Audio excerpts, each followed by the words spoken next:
Hello, everybody. You're listening to the Big Chill Podcast. This is episode 817. Flag football, franchise feuds, and Fabien Frankel.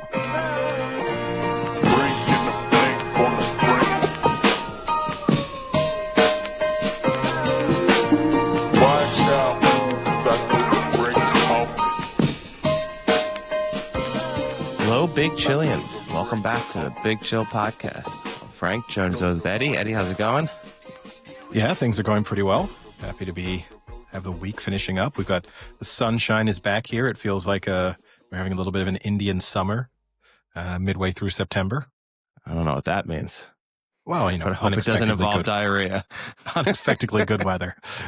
And today is iPhone release day, and it's the first time in my life that I will ever be picking up a new iPhone on the day that it comes out. Wow. Why? Why? Well, because I had every 2 years I get my upgrade, and this time it's sort of aligned with a new iPhone coming out. So I pre-ordered it, and it's at the store today, so I may as well go and pick it up now. Very exciting stuff. Can't wait. It will change my life in so many ways. Is this the official stamp that you are now considered French because you're going to go wait in a queue to pick up something new that you could probably just get delivered to your house the next day for no issue? I don't think I have to wait in a queue. I think the store I'm going to... Eddie, there will be a queue. Let's be serious. I don't think so. Real here. I'm not going to the Apple store. I'm going to the phone store that it's been delivered to. I don't think there's going to be a line. I think that will be a very swift pickup. Oh, pick or it didn't happen. That's what I'm saying. How are you doing? Yeah, doing all right.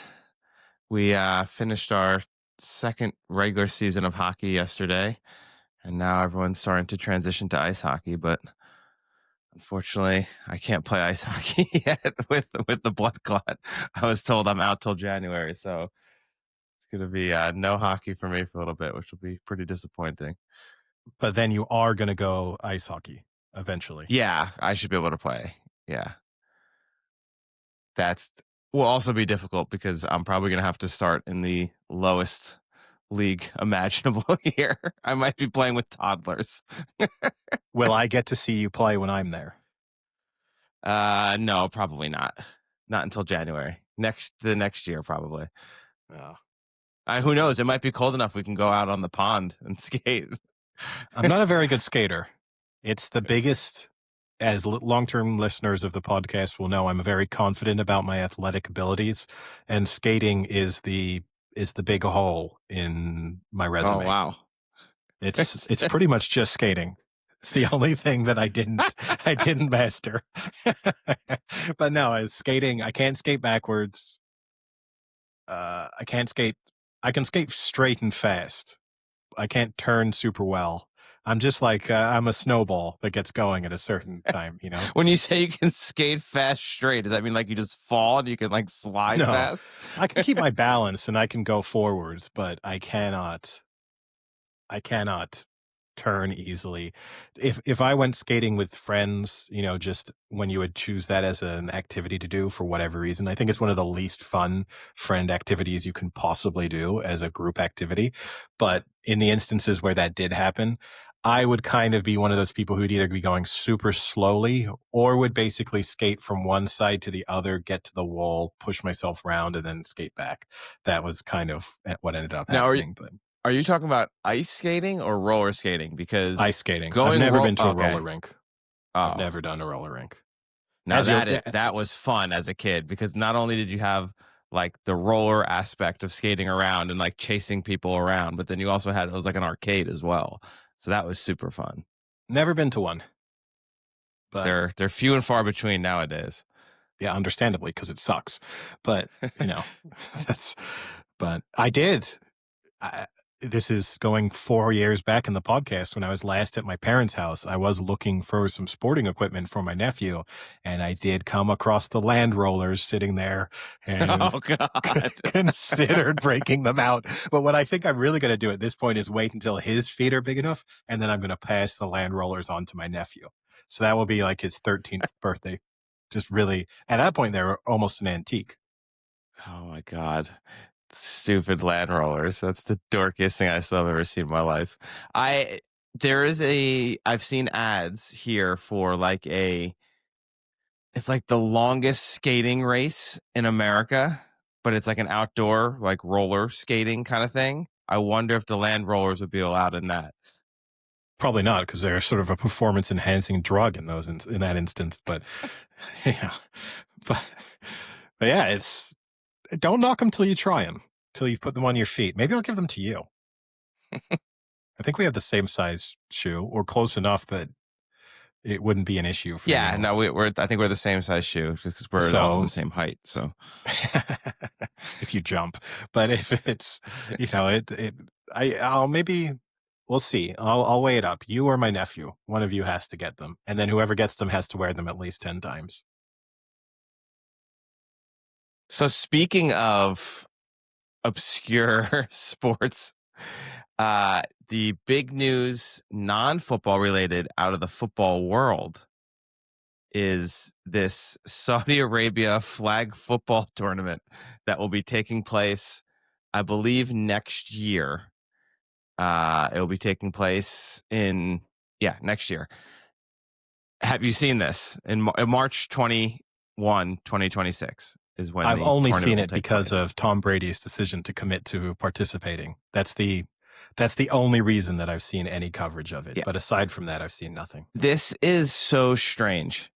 I don't know how this is getting put together. Like the collection of individuals involved is just very strange. The information, this almost feels like a Fry Festival kind of thing that's going to happen, where like they've made this announcement and there's a lot of big names here, and I don't know how this is going. If they actually play real flag football and not like half-ass it, but potentially risk injuries, I don't see how NFL teams will allow this.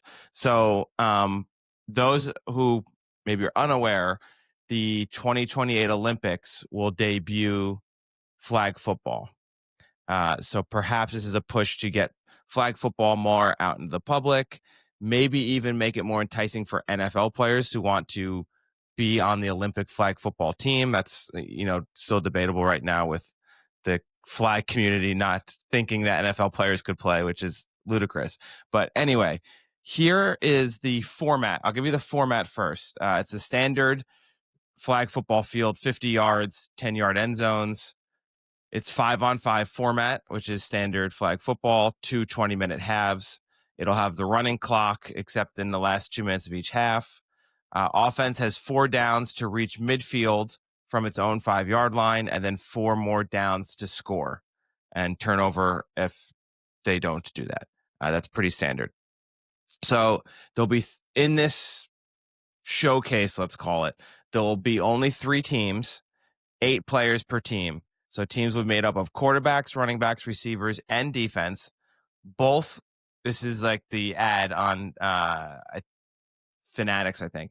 Both current and recently retired legends, plus a few of your favorite celebs and streamers.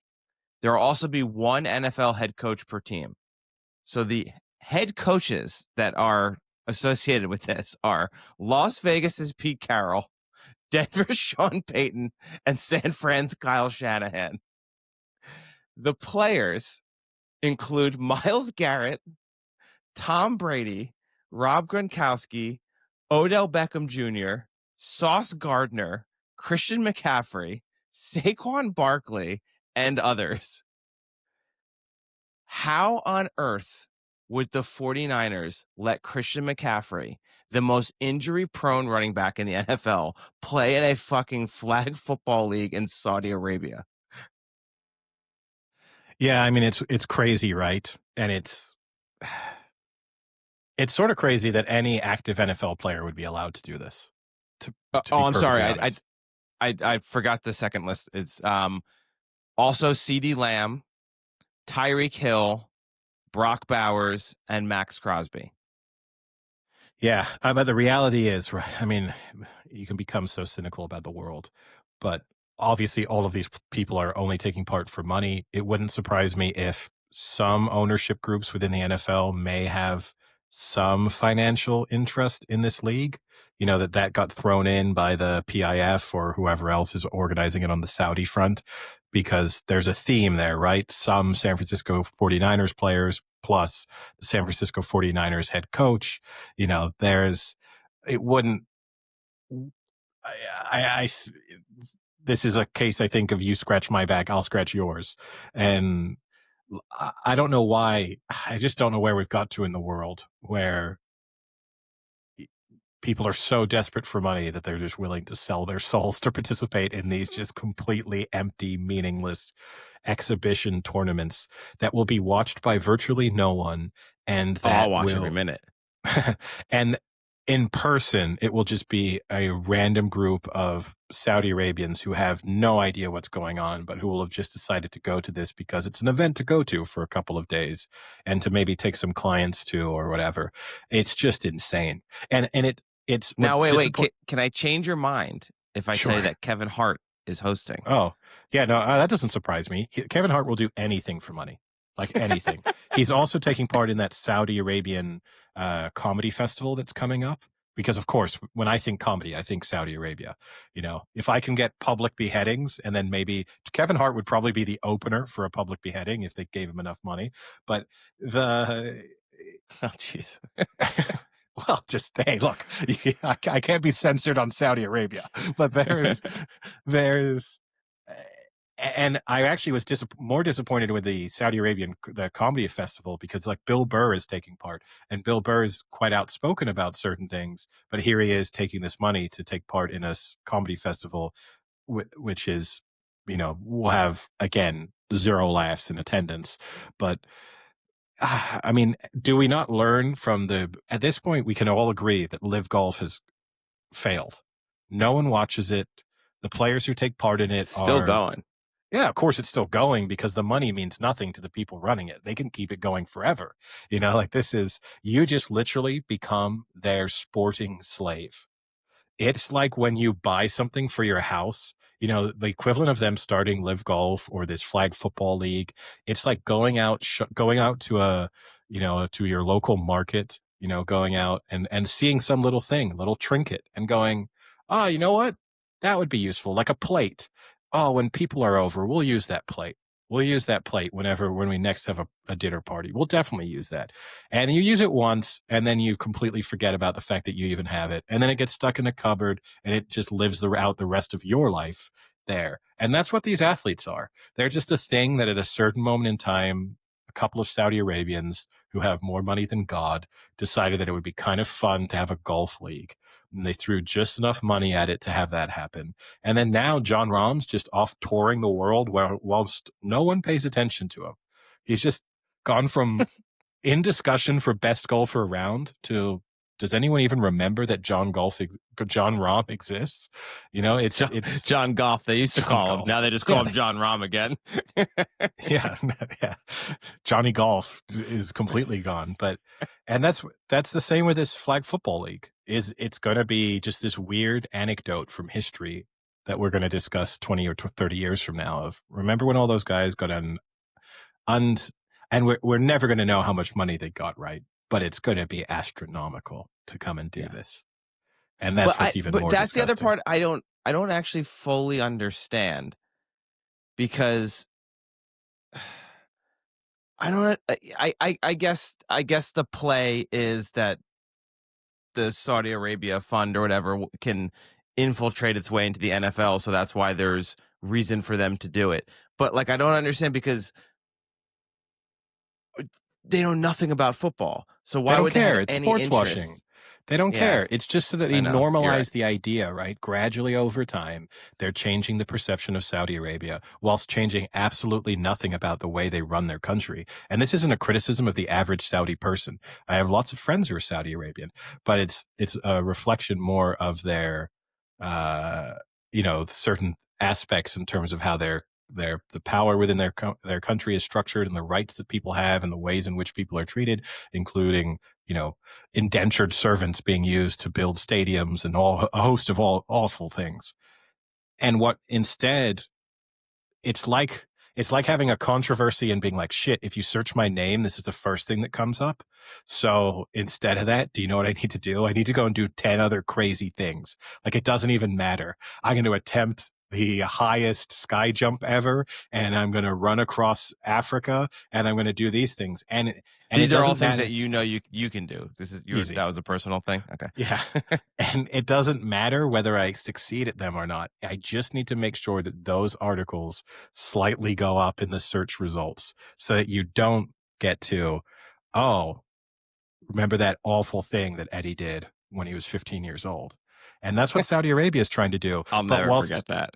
yeah, but whilst doing that, they're not chained. They're still doing the awful thing.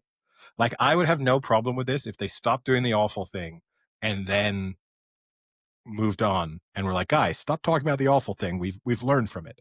It's like, hey, what we've learned is we can keep doing the awful thing, but we can just pay a bunch of athletes to come and do stuff in our country, and then everyone forgets about the awful thing for a while. Yeah, this is unfortunate. I think. In addition to that, I think for the sport of flag football and the Olympics, because I think there is a really good story here brewing with, can NFL players be on the Olympic flag football team and play better than the athletes who currently play flag football and think that the NFL players wouldn't be able to adapt.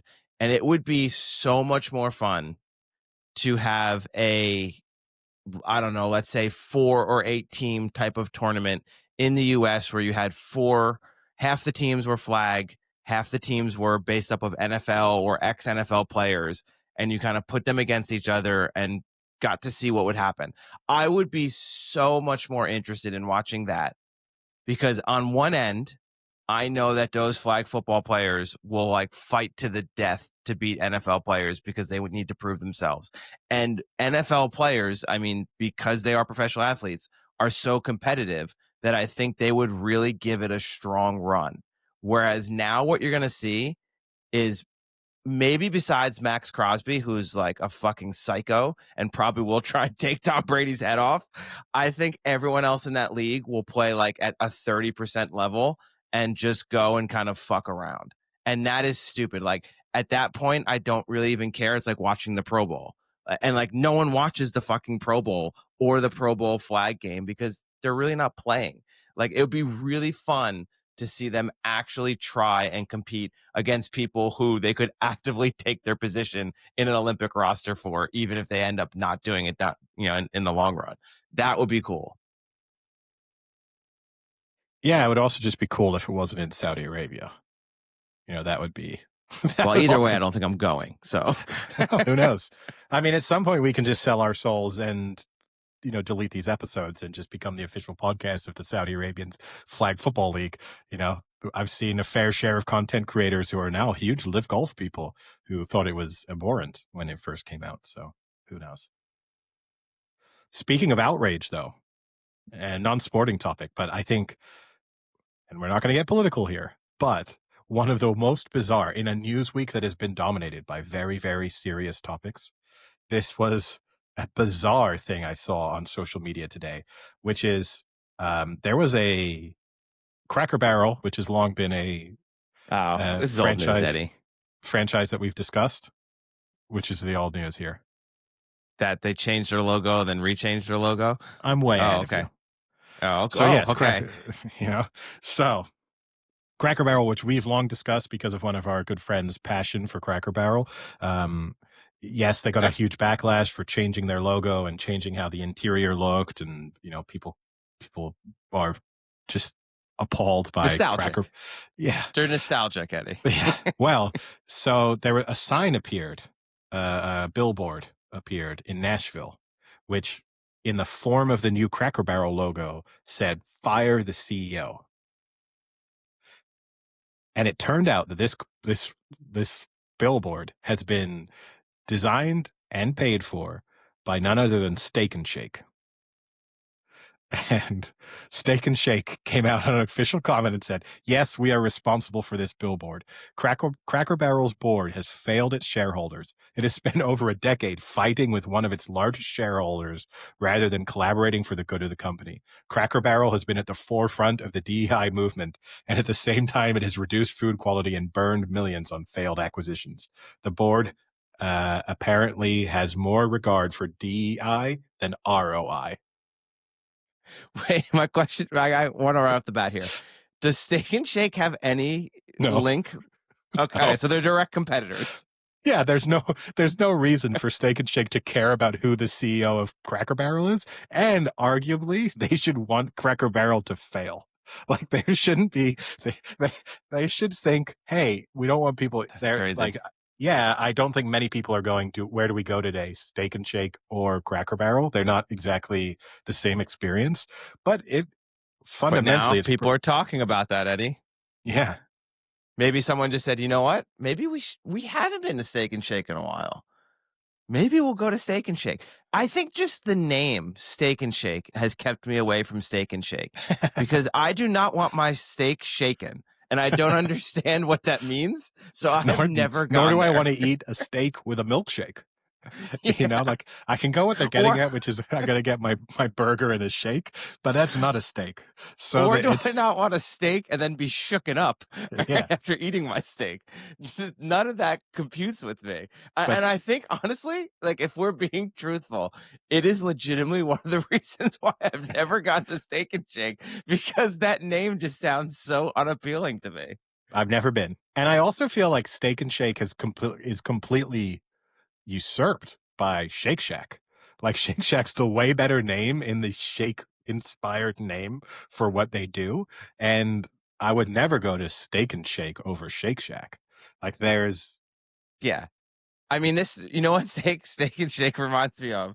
There's a convenience store. I don't know exactly where. I see them all around, but they're like they're definitely in specific spots. It's mostly in I think Midwest, because now I've seen a few of them now. And as we drove through, there's convenience stores called Come and Go. I've never gone into a Come and Go. Don't want to be a part of that situation. Like it's got a little Steak and Shake vibe to it, where like the name is such a turnoff. I don't understand why you don't just change the name. yeah, I think Sheets, which is that Midwest Oh, gas Sheets is station. great. Yeah, but the name isn't great. No, the name is great because this is what you don't know about Sheets is that a lot of their sandwiches they like go with the name. So Yeah. they'll have like the schmisket instead of like a biscuit sandwich, it's a schmisket. They Yeah. have the schmonster, Well, which is like an egg sandwich with double egg, double bacon, double sausage. Sheets knew what it was doing with its advertising. all right. Well, maybe Steak and Shake has similarly branded products, but I don't think they do. getting us back I into the don't world of, well, wait. go ahead. Can you confirm? I don't even know what Steak and Shake sells. Does it Maybe sell steak or does it sell burgers? it's steak burger and homemade milkshakes. So why don't Haven't you ever gone and ordered a steak burger? Have you not done this? that's insane. That's What it's false ad talk about false advertising. let's look at its menu. We can give it feedback. Should we praise its recent billboard campaign in Nashville? Oh, you can pay with Bitcoin. That's like going to Red Lobster and it being like, no, we don't have lobster. We have chicken, fried chicken that's in the shape of a lobster. So this is their menu. There's the steak burger combos served with fries and a drink. You can get the original double steak burger with cheese, the single steak burger The with fuck cheese, is a steak burger? the Frisco melt, the bacon cheese double steak burger, the garlic double steak burger, and the Western barbecue in bacon steak burger. So basically, I'm sure there's probably some kind of difference between a steak burger and a hamburger. Maybe it's not minced beef, maybe, but they've just. Oh God. I mean, they're I mean, I'm having Midwestern too, I believe. So we could go to a Steak and Shake when you're here. no. Okay. I'm looking at the images. It looks like a hamburger. Maybe there's some very I'm going to guess that it's just somewhere in the Midwest, they called them steak burgers over hamburgers for a while. Maybe it's like during World War I when maybe it's like some anti-German movement in the same way we had freedom fries instead of French fries post 9/11, and maybe there was the somewhere in the Midwest they were so upset about the Kaiser that they wouldn't call it a hamburger anymore, and they switched it to a steak burger. I'm more assuming that's not the reason, and that instead of using like ground beef from any type of part of the cow, they're using ground meat just from the steak, like from like the sirloin steak or like a nicer cut of meat would be my guess. But whether that's true or not, I don't know. It's a good guess. So, according to sandwichtribunal.com, Steak and Shake was founded in the early 1930s in Normal, Illinois. That's an inspirational name for the founding of a chain restaurant by Gus and Edith Belt. In the early days, Gus was said to roll a barrel of steaks, T-bone, sirloin, and round into the There you go. dining area and grind it in full view of his customers so they'd know. Now, if they still do that, I'm in. I want to go put my order in, get a number, sit down, and watch a guy come out and grind my steak right in front of me. I hope it's still I want him to Gus. see. I want to bring in the cow. I want him to bring in the cow, slaughter it, and grind it right in front of me. 110-year-old Gus still does it. So they'd know that he did this so that they'd know that his steak burgers were made from actual steak. Nice. I now I want to see what the price is because I can't imagine you're making as a fast food restaurant, you're making a burger out of sirloin or ribeye and having it be the same prices as like In and Out or I mean probably I wouldn't say McDonald's because they're probably a cut above. So like In and Out, Culver's, those other Hey, ones that all are like Steak and Shake, all shakes and drinks, half price happy hour, weekdays 2 to 4 p.m. all right, we're gonna have to try it when you come here now. Now we're invested. I mean, the guy's name was Gus Belt. Why didn't he just call it Belt Burgers? That's a way better name. It is better. He didn't have that type of, marketing genius. Now, getting us back onto the world of sport, I have big news. Some people said it would never happen, but I have taken the time and I have looked back through our week 1 and week 2 picks, and I have assessed how we have done so far, and it will keep going from now on. So through 3 weeks, 2 weeks, 2 weeks, I have your performance, my performance, and Microsoft Copilot's performance. Can we beat artificial intelligence? the dumbest artificial intelligence I've dealt with. So, Moneyline, both you and I have done extremely well through the first 2 weeks. So you are 25-7, and I am 26-6. Nice. I have gone 13-3 both weeks. You had 12. You went. I did good last week. Yeah. You were also 13-3 last week. And then against the spread, I've got an edge on you so far. So you're 17-15. I'm 23-9. How am I 23-9 against the spread and I can't win a bet to save my life? You know what? Well, you know what? I think this answers your question. For those not in a group chat with me, Eddie, and Ollie, you might not be aware that Eddie is on a record 1-loss parlay streak that rivals the best of them. Oh, unbelievable. That coupled with the fact that you're so good on against the spread would really indicate you should just be doing high singles here. I agree with you, but the killer is because I don't trying to throw big numbers at it. So when I'm losing these, so yesterday I shared a bet that I placed, which was a 40-pound 7-fold bet that would have won 2,700 or something in the end. If I then won the 2,700, yeah, I could have talked myself into 1,200 straight up against the spread on a game. But if I'm just going to keep on throwing out the 40, so at some point we'll shift. But I need first I need the big accumulator win to bankroll. And yes, everyone could say just put all those little 40s together and have one big bet. But that's not the way my mind works. That's the. You know what they say? There's no easier way to win money than to chase it.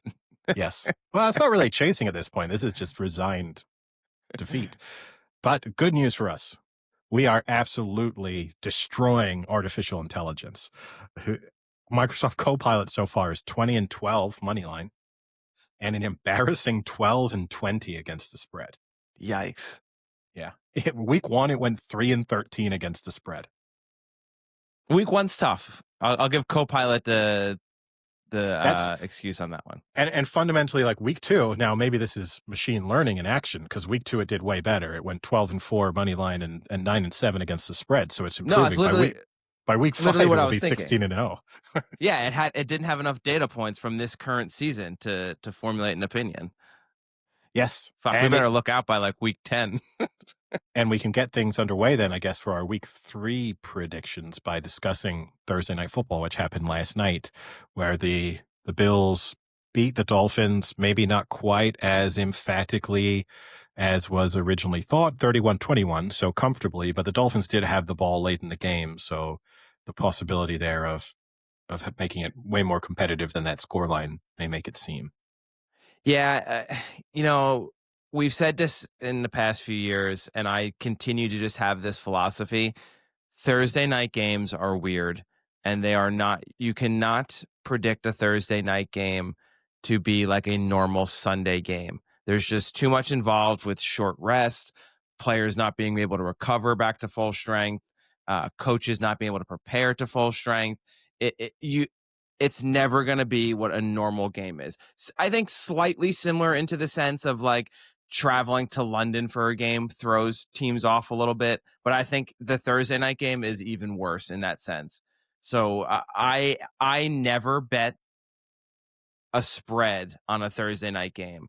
I think you're okay betting like a team to win if you still think they're a pretty heavy favorite. But like for instance, that 11 spread, I wouldn't even touch that spread. And even though they came close to covering, they actually weren't that close to covering. Like the score makes it look closer than it was. And again, this wasn't even a game where I didn't think necessarily the Dolphins were really in it. Like I never thought the Dolphins were going to win that game, even when they were tied.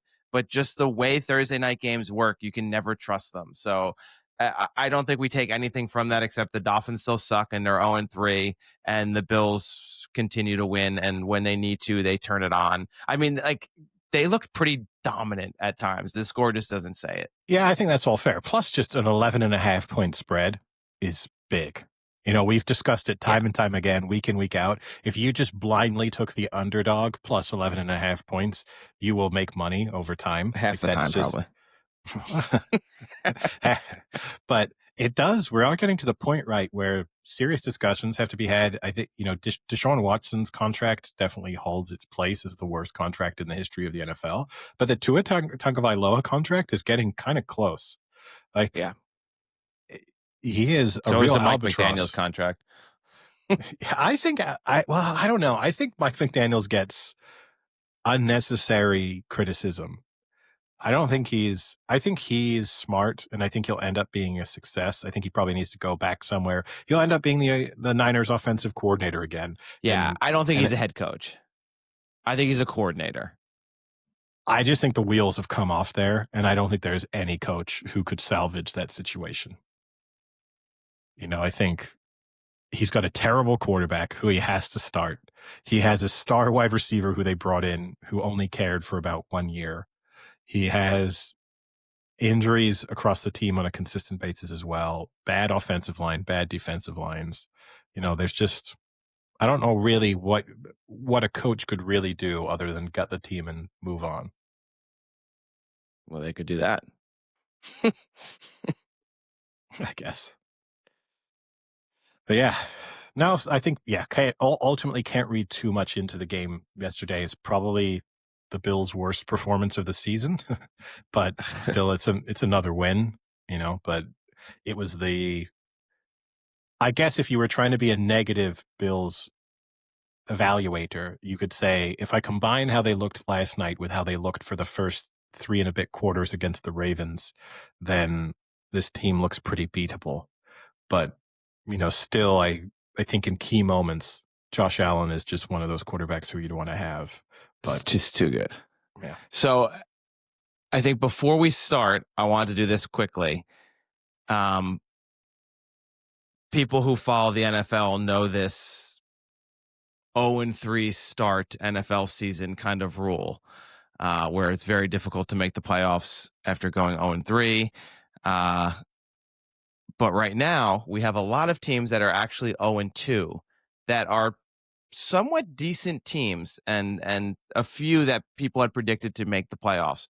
So, just for context, 0-2 teams have a 13.3% chance to make the playoffs, and this is since the new postseason format in 2020. Three squads did it last year: the Broncos, the Rams, and the Ravens. The Ravens notably had that really strange 0-2 start, but then kind of flew through the rest of the schedule. But 0-3 since 2002, just 3 of 96 teams have lost 3 straight.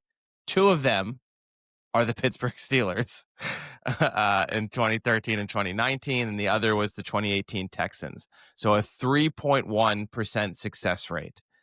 That is, though, before they have that 17th game, so maybe that changes it. But right now, that kind of 0-3 is that mark that if you get to that, it's almost a death sentence.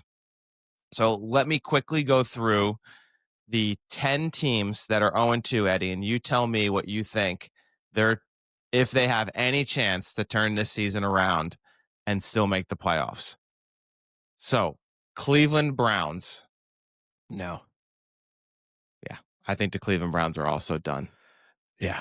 And I think they want to be done, and they're also in a really tough division. So, I mean, there's a lot going against them. I heard that the Cleveland Browns just reached out to the SEC to see if they can be added to the SEC West.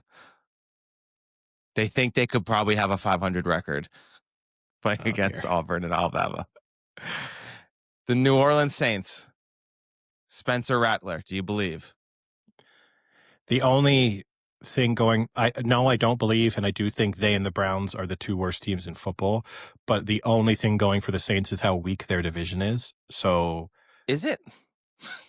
Yeah, I think it is. In the sense that I think 9 wins could win that division. 10 wins could win that division. So, when you're saying that they need to go 9, if they go 9 and what's that? 9 and 6, 8. The rest 9. Yeah. 9 and 6. The remaining of the season, 9 and 6. They have an outside chance of winning their division. So it's slightly more realistic than, say, the Browns, who need to win probably 11 games, 10, of their remaining to win their, well, not even to win the division, because the Ravens might end up winning 13, but to just even put themselves in with a wild card chance. So I think I think they're done, but they've got slightly more chance than the Browns. Congratulations, Eddie. You have spent more time on the Saints than any podcaster in sports has this week. You're welcome. The Saints should hire you as their official podcaster. Yeah. I'll do it from Saudi Arabia. Tennessee Titans.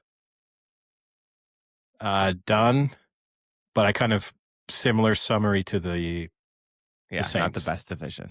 Yeah. Great stat for this, though.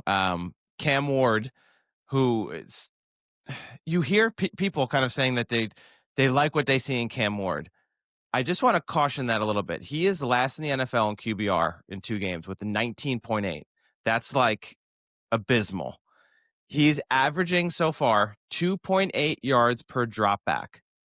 Out of 625 quarterbacks who have qualified this in the last 20 seasons, he is 624th out of 625th in the worst yards per dropback. Only the amazing Blaine Gabbert in 2013 had a lower mark. So I think we need to pump the brakes a little bit, because we saw Cam Ward have one great throw across his body, 60 yards for that touchdown pass. Let's cool it. I don't think there's a huge Cam Ward fan club. I'll push back on your pushback, which is that I actually do think he slightly passes the eye test, though, of there are things there. Now, the risk here is, we saw that over the last couple seasons with the Colts, where there was like an eye test element of, if you only watch 1 out of every 15 plays, it looks pretty good. But so I agree with you. I don't think I'm not penciling him in as a future great, but at the same time, I think if you're a Tennessee Titans fan, you're not thinking, oh my God, who have we drafted? I don't think you're having those thoughts yet. There is Yeah. something there.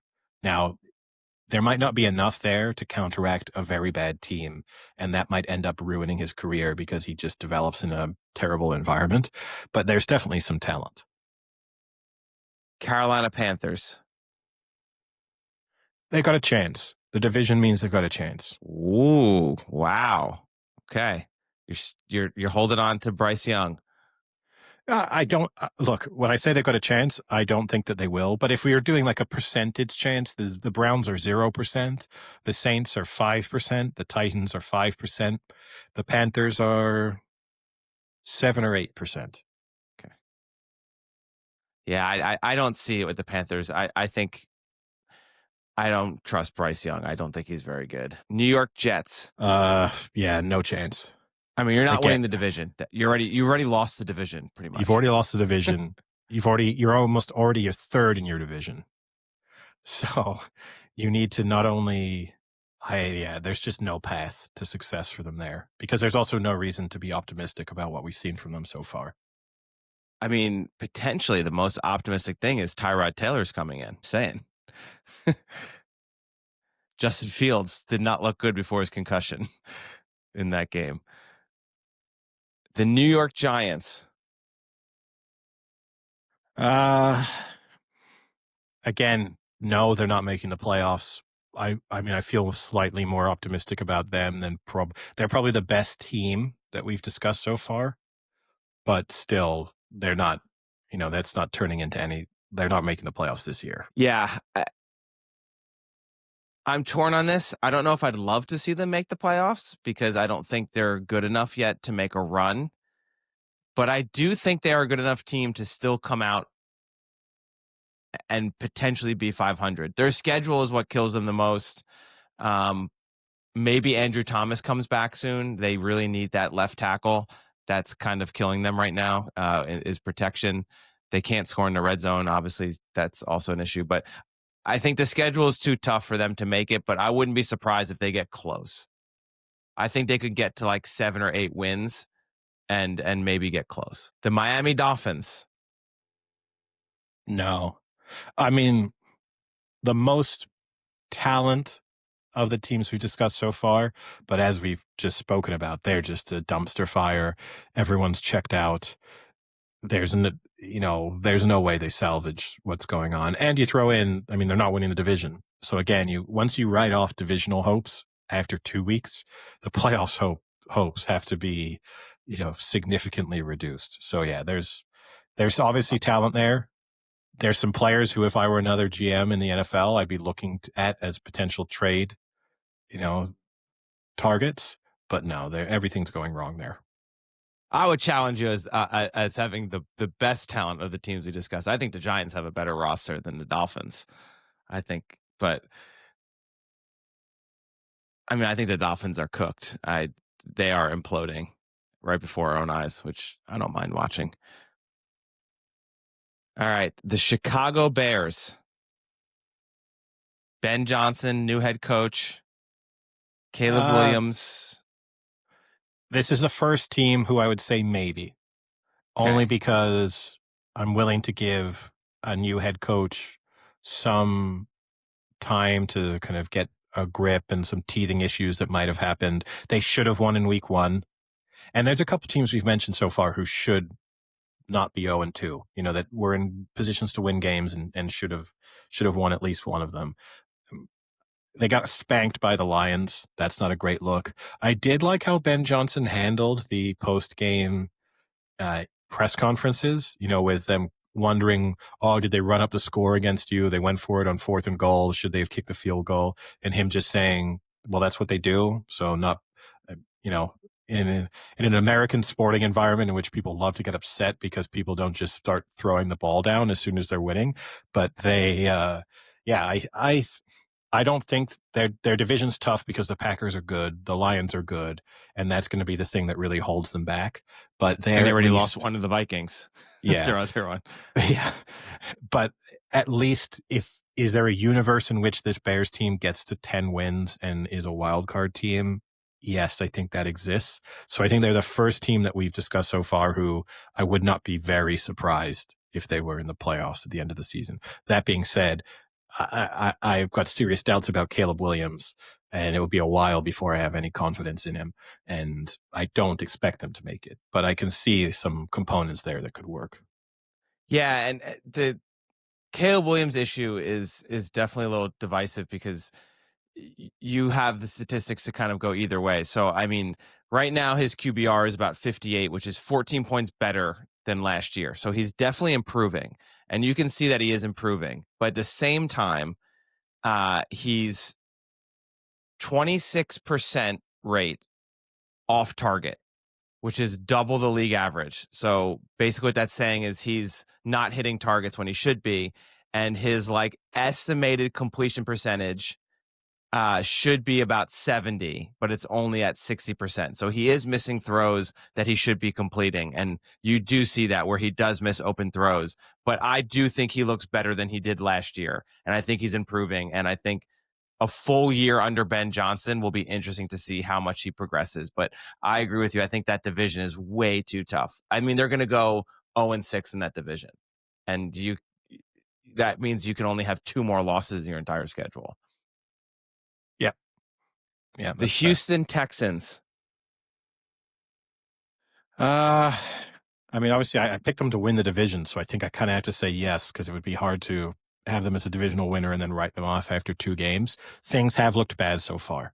Like there's little indication that CJ Stroud is going to recapture any of the form that we saw from him in week 1. And I think as things go on, the more and more it looks like those year 1, those sort of the second half of the season where in year 1 he was leading those game-winning drives and making those incredible throws to win games. Those look like the anomaly more than, oh, what's happened to CJ Stroud. But the division is pretty winnable. And I do think there is talent in that team. I think they're pretty much as good as any team in their division. So if they can just kind of figure it out and go on a little bit of a run. So I'll say, if I go back to my percentage idea, I'll give them a 50% chance of making the playoffs. Okay. Yeah, I mean they are a good team in the sense that they've been there before. They have a good roster, and the drop off shouldn't be that severe. But they have a really tough schedule. I mean, they're playing the AFC West, which is Broncos, Chiefs, Chargers.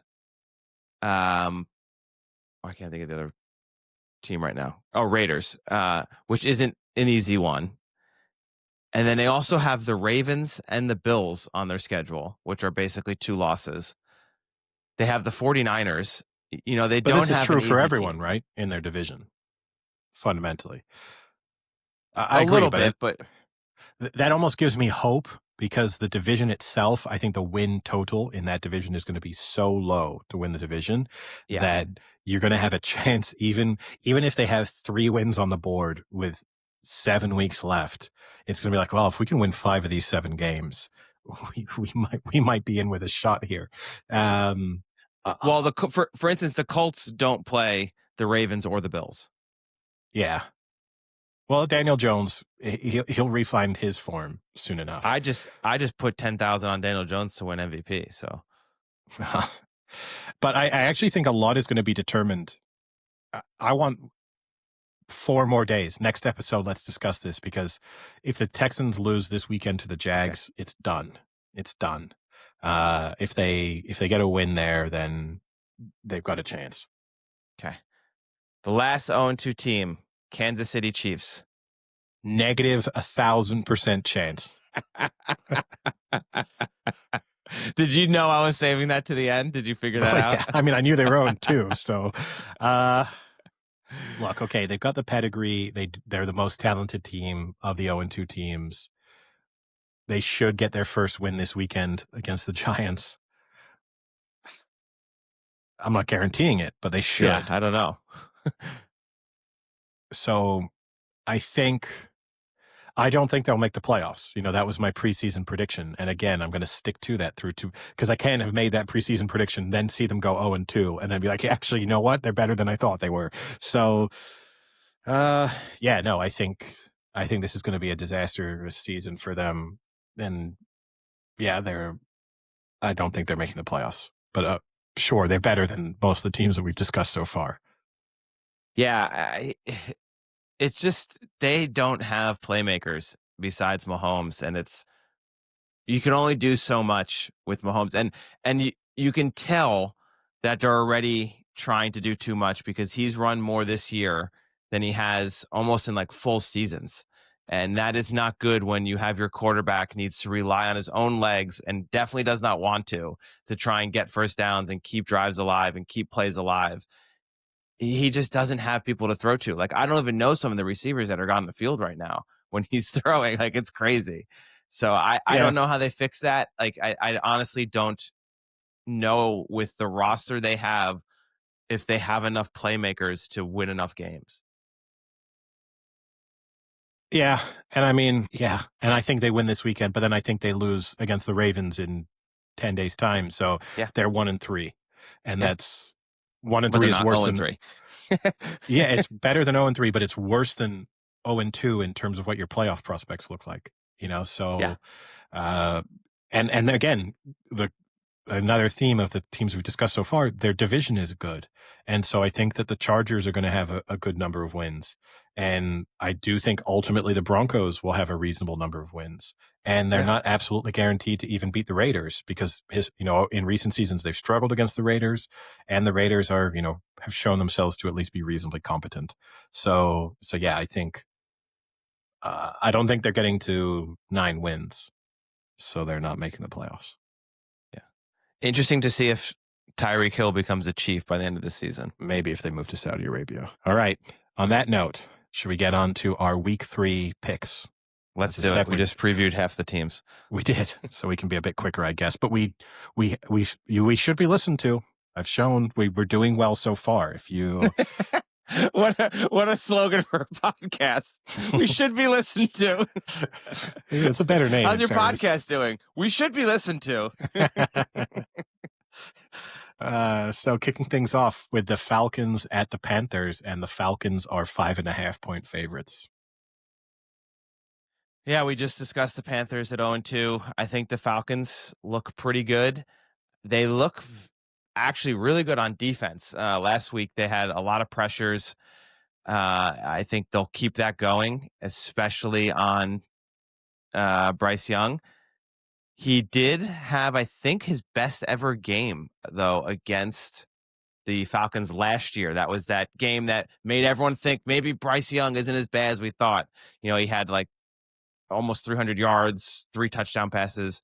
But Atlanta's defense is starting to look pretty good. I think their offense is pretty competent.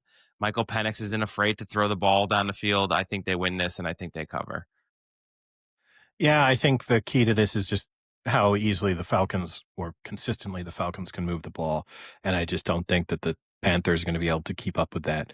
So yeah, I'll take the Falcons to win and the Falcons to cover. And Copilot, we're still going to put some faith in it, see if that machine learning is really kicking in.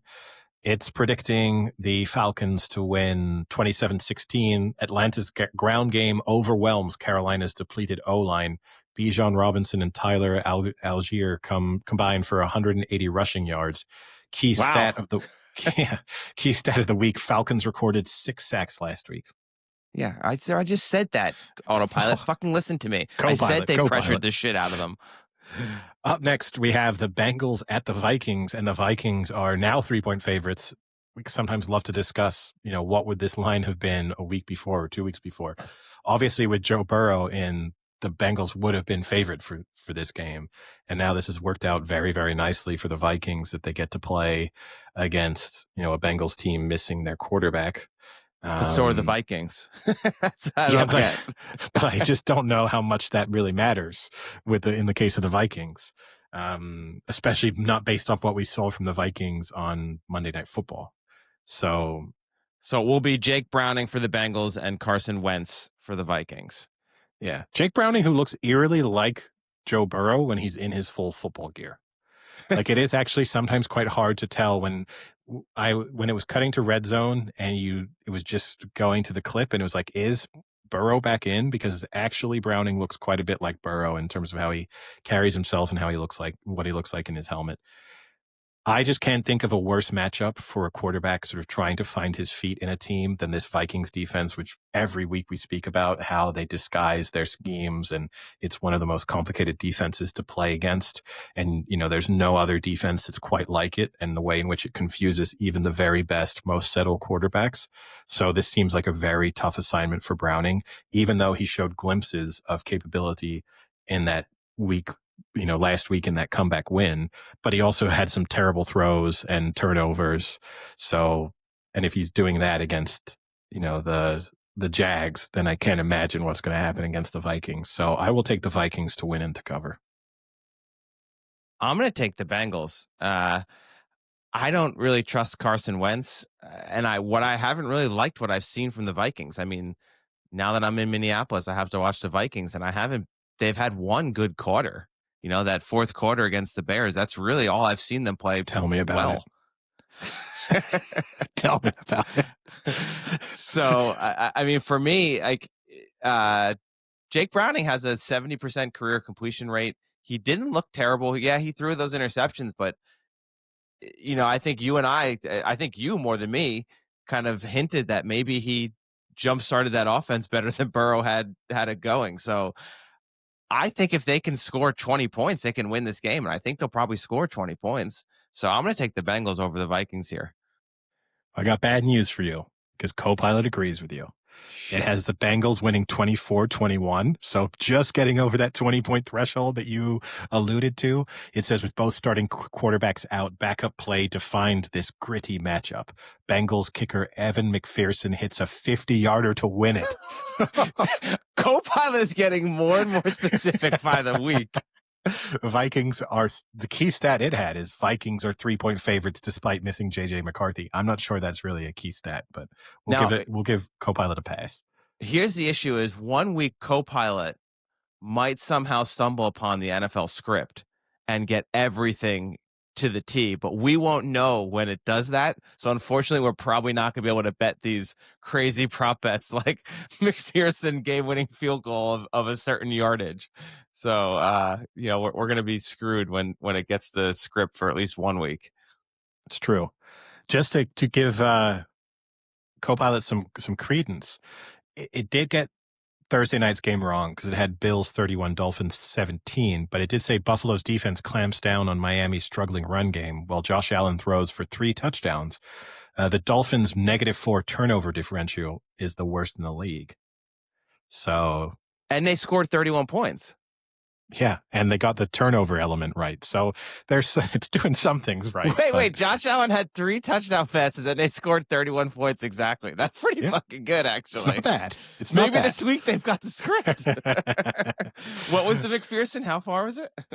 50-yarder. There we go. Up next, it's the Packers, the Browns, and Packers are 7.5-point favorites.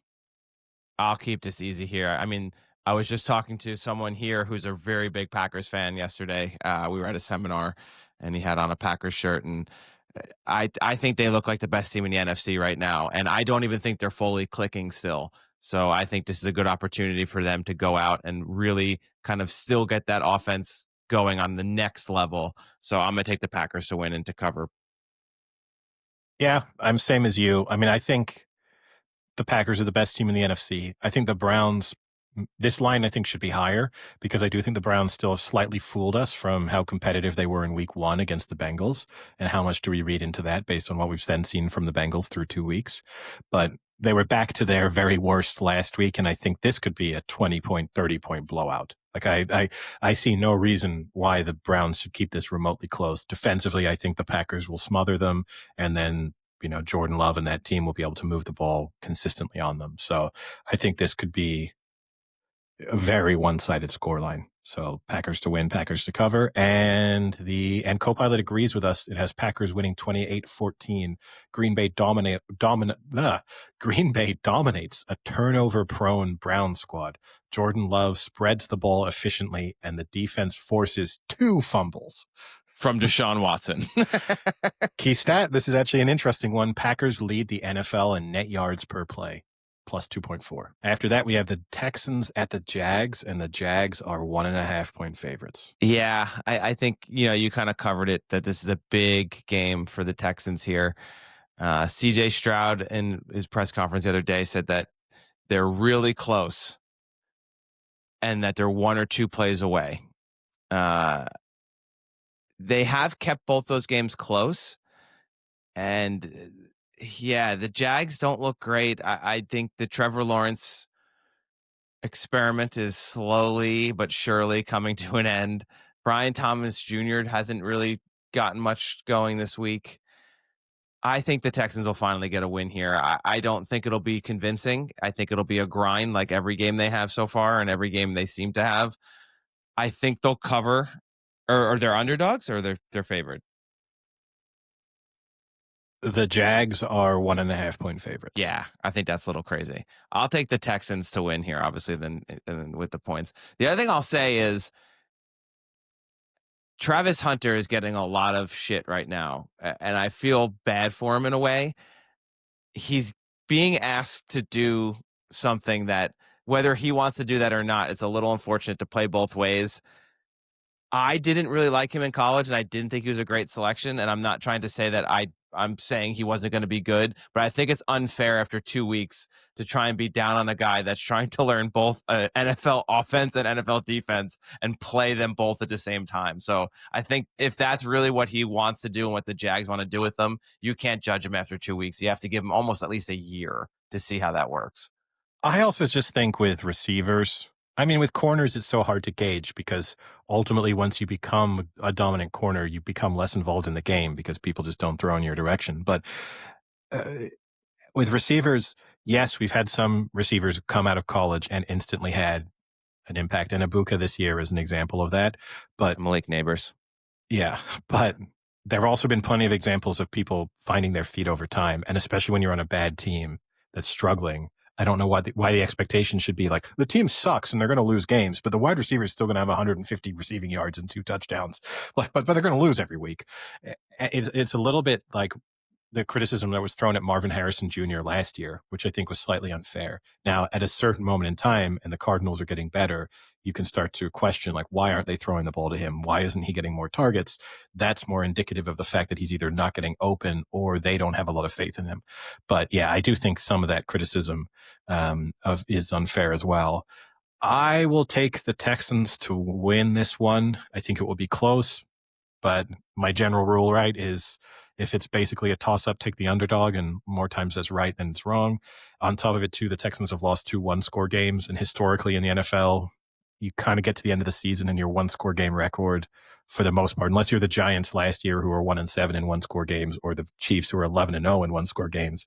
Most of the time, you are or the Vikings that one year that were like 8-0. Remember that? Yeah, most of the time you're somewhere in the 5-4. 6-3 record. So yeah. I think they'll win this one. After that, we have the Colts at the Titans, and the Colts are 4-point favorites. Oh, I didn't give Copilot. Can't ignore that. Copilot in the... You forgot about me. Copilot has the Jags winning 23-21. Just barely covering the spread. Trevor Lawrence leads a late drive to edge Houston. CJ Stroud keeps it close, but Jacksonville's defense holds firm. So yeah, next up, we've got the Colts at the Titans, and the Colts are 4-point favorites. Yeah, I'm sticking with Daniel Jones and the Colts here. So I have a few little tidbits here. So obviously Colts are 2-0. Their defense hasn't looked the best with pressures. They're one of the worst in the NFL with, I think they only have like 3 sacks. This is a good opportunity to get your pass rush going. The Titans have already allowed 11 sacks. So not giving Cam Ward much help. I don't expect that to change, and the Colts can really get to Cam Ward, I'm sure, here. Jonathan Taylor, last time they played, ran for 218 yards. Stick that up your tailpipe, Copilot.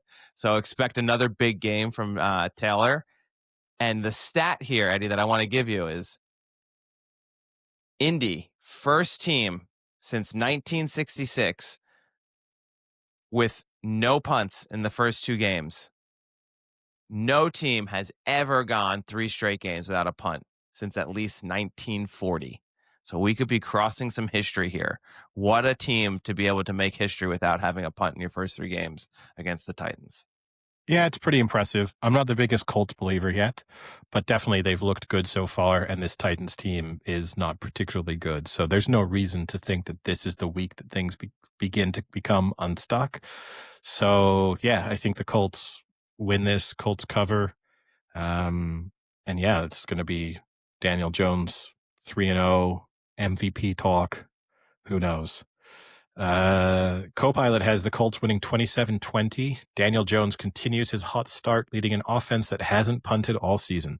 Tennessee's rookie quarterback Cam Ward is sacked 4 times.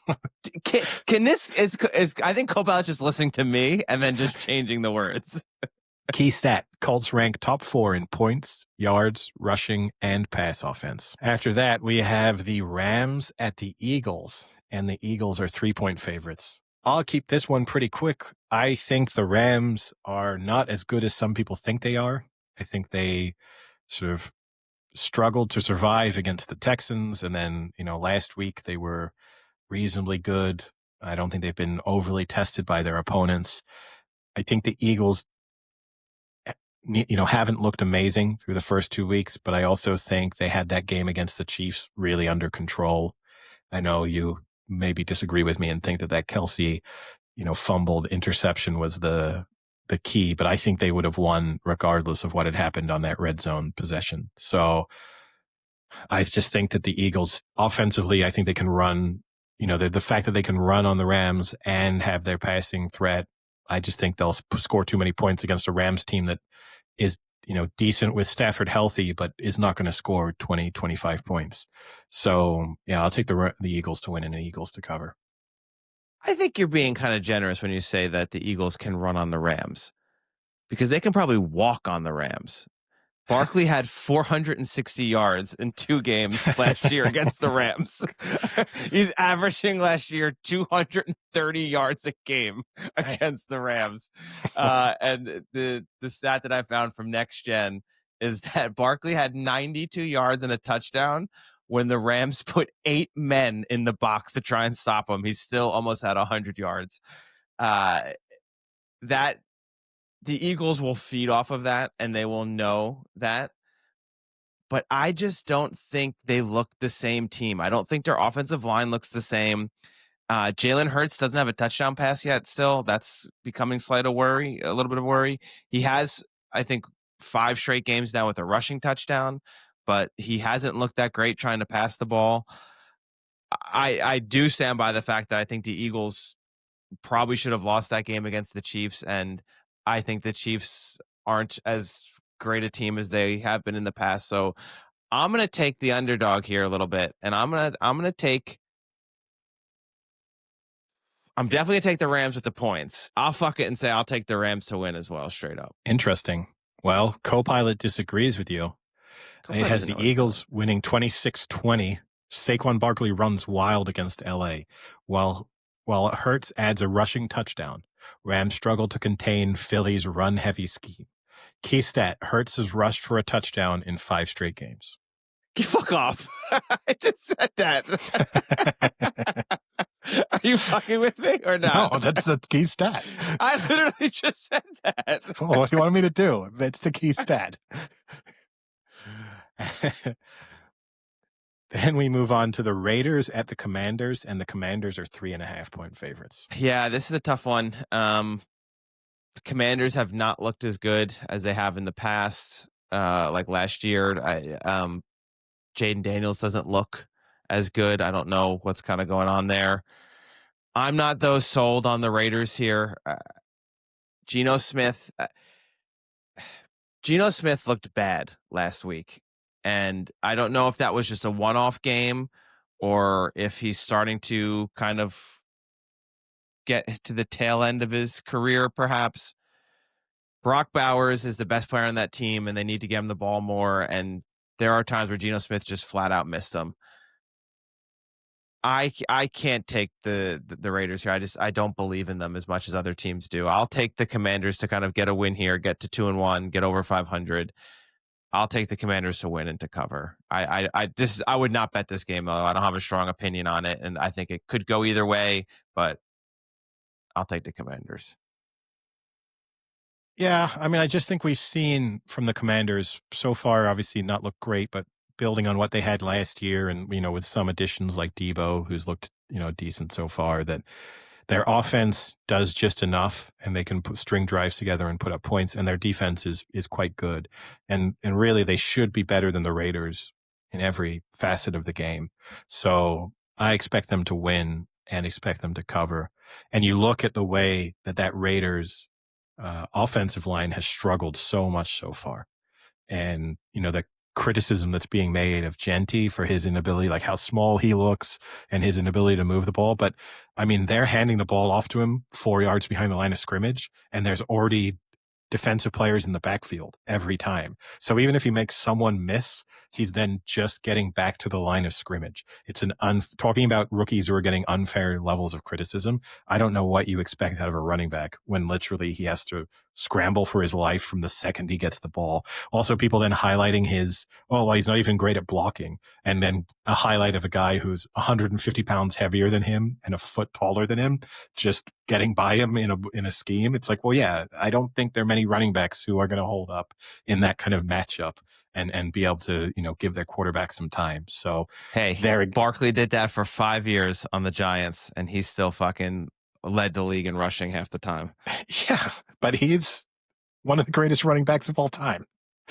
So I don't know if Genty owns every record in NCAA. Yeah, but I think Genty will get better, but that's not a great environment to have landed in. Copilot has the Commanders winning 24-17. Washington's defense forces 3 sacks and a fumble. With Jaden Daniels questionable, the run game carries the load. Key stat, Raiders have a 38.5% win probability, one of the lowest this week. That's a stupid stat. Whose win probability is that? We did forget to mention that Jaden Daniels is questionable, I think, with a foot injury. So Copilot didn't. Copilot did not. Yes. Copilot is. Last week it thought Bill Belichick was the defensive coordinator for the Jets, but now it knows the status of it's learning fast. It is learning. Fuck.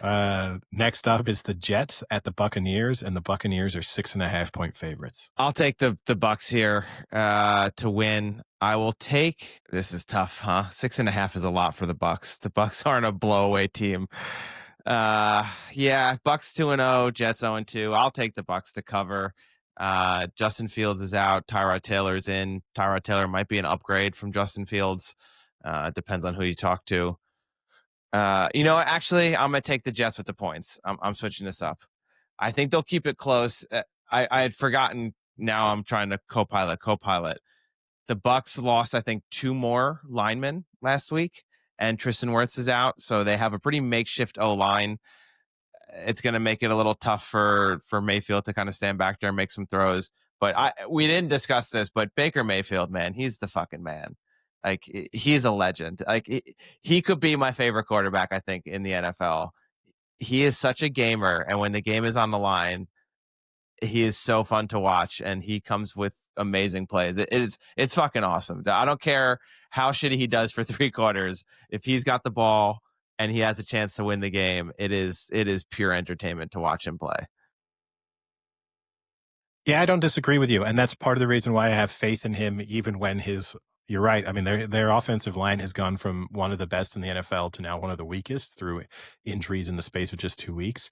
But, I still think that it almost suits him. Like that if he has to scramble, if he's fighting for his life, that it just makes him more dialed in and less error prone. And you're right. The criticism of this Bucs team is that they don't They're not a blowout team. They don't put games to bed. Like they need to be in shootouts and close games. But because this is under a touchdown, I'll take the Bucks to win and the Bucks to cover.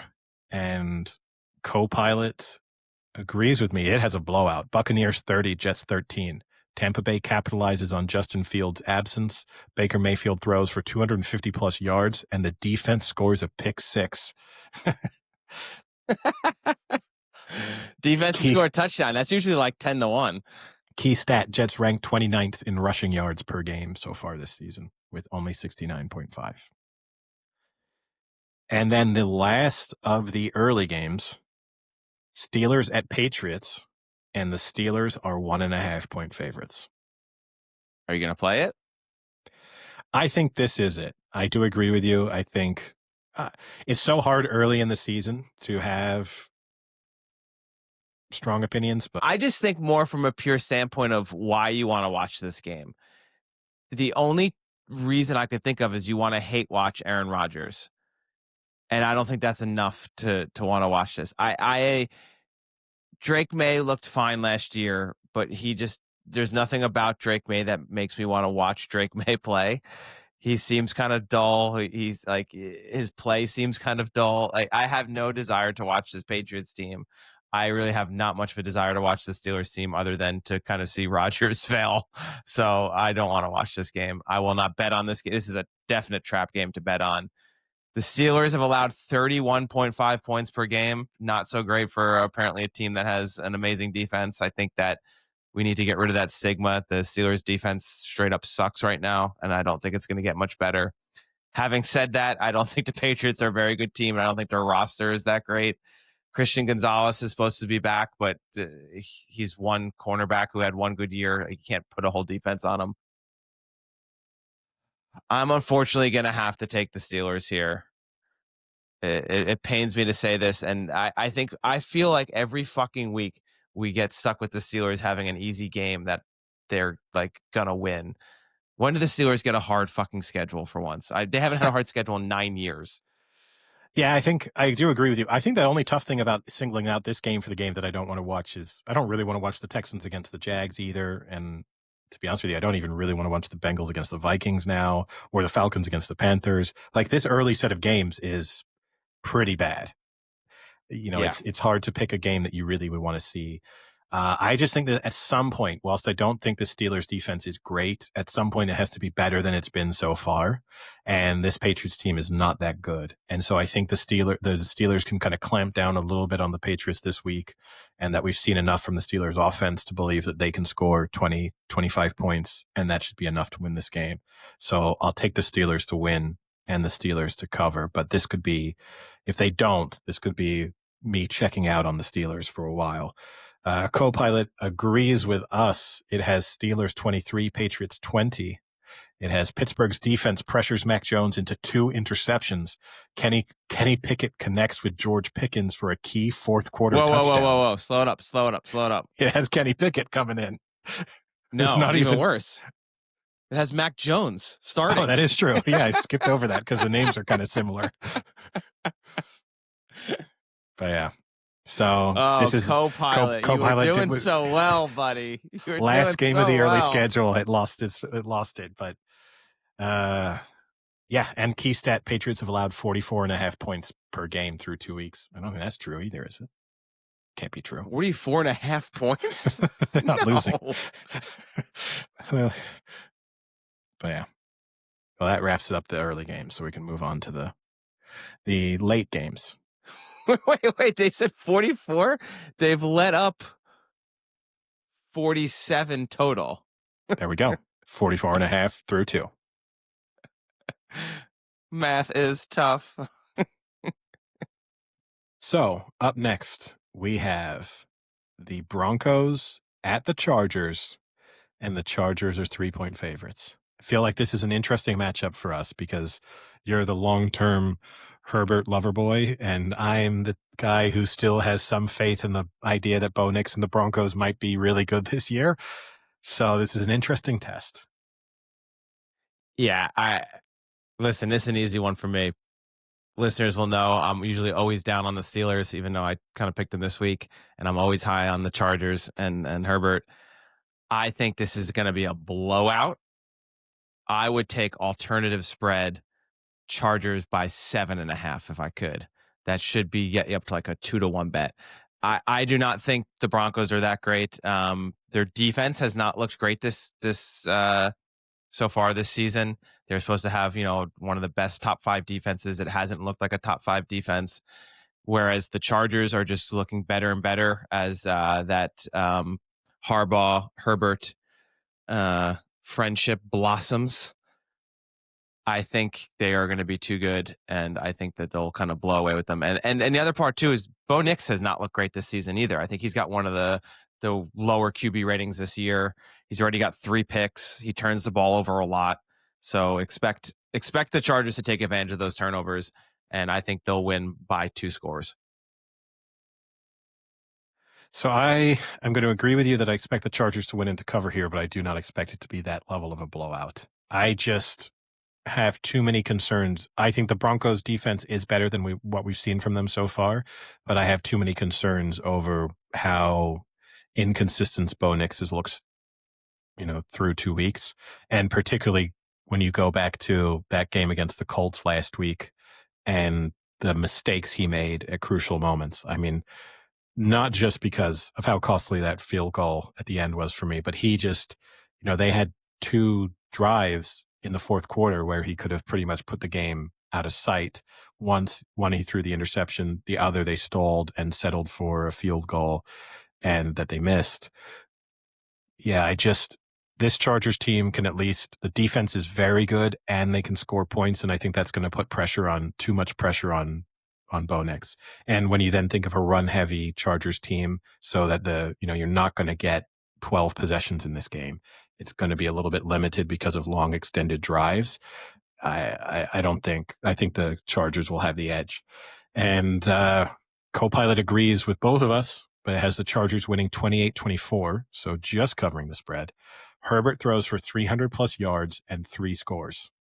Denver's offense clicks, but the defense can't contain Keenan Allen. Oh, specifically Keenan Allen, who's probably got the least production on the team of Ladd McConkey and Quentin Johnson this season. Well, he has the most catches. He has 16 catches. But, hammer the over in the receiving yards. Yeah, I guess so.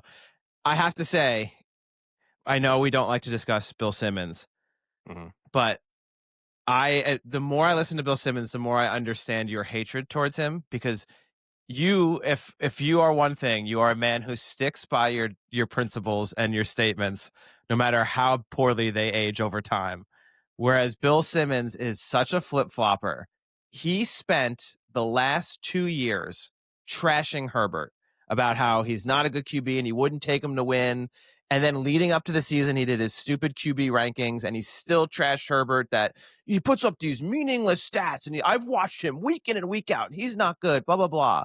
I've watched him week in and week out, and you can see he's very good. Yes, they don't win the games maybe they should, and they don't win in the playoffs, but that, for the most part, is not on him, and he's been a very good QB. His flipping now in 2 weeks of basically saying Herbert is like a top 3 QB in the NFL and he thinks he could take his team to the Super Bowl it makes me so angry that he will get on that Herbert train so quickly. Welcome to the club. Someone who had to take years of pushback on the Herbert agenda that I was promoting.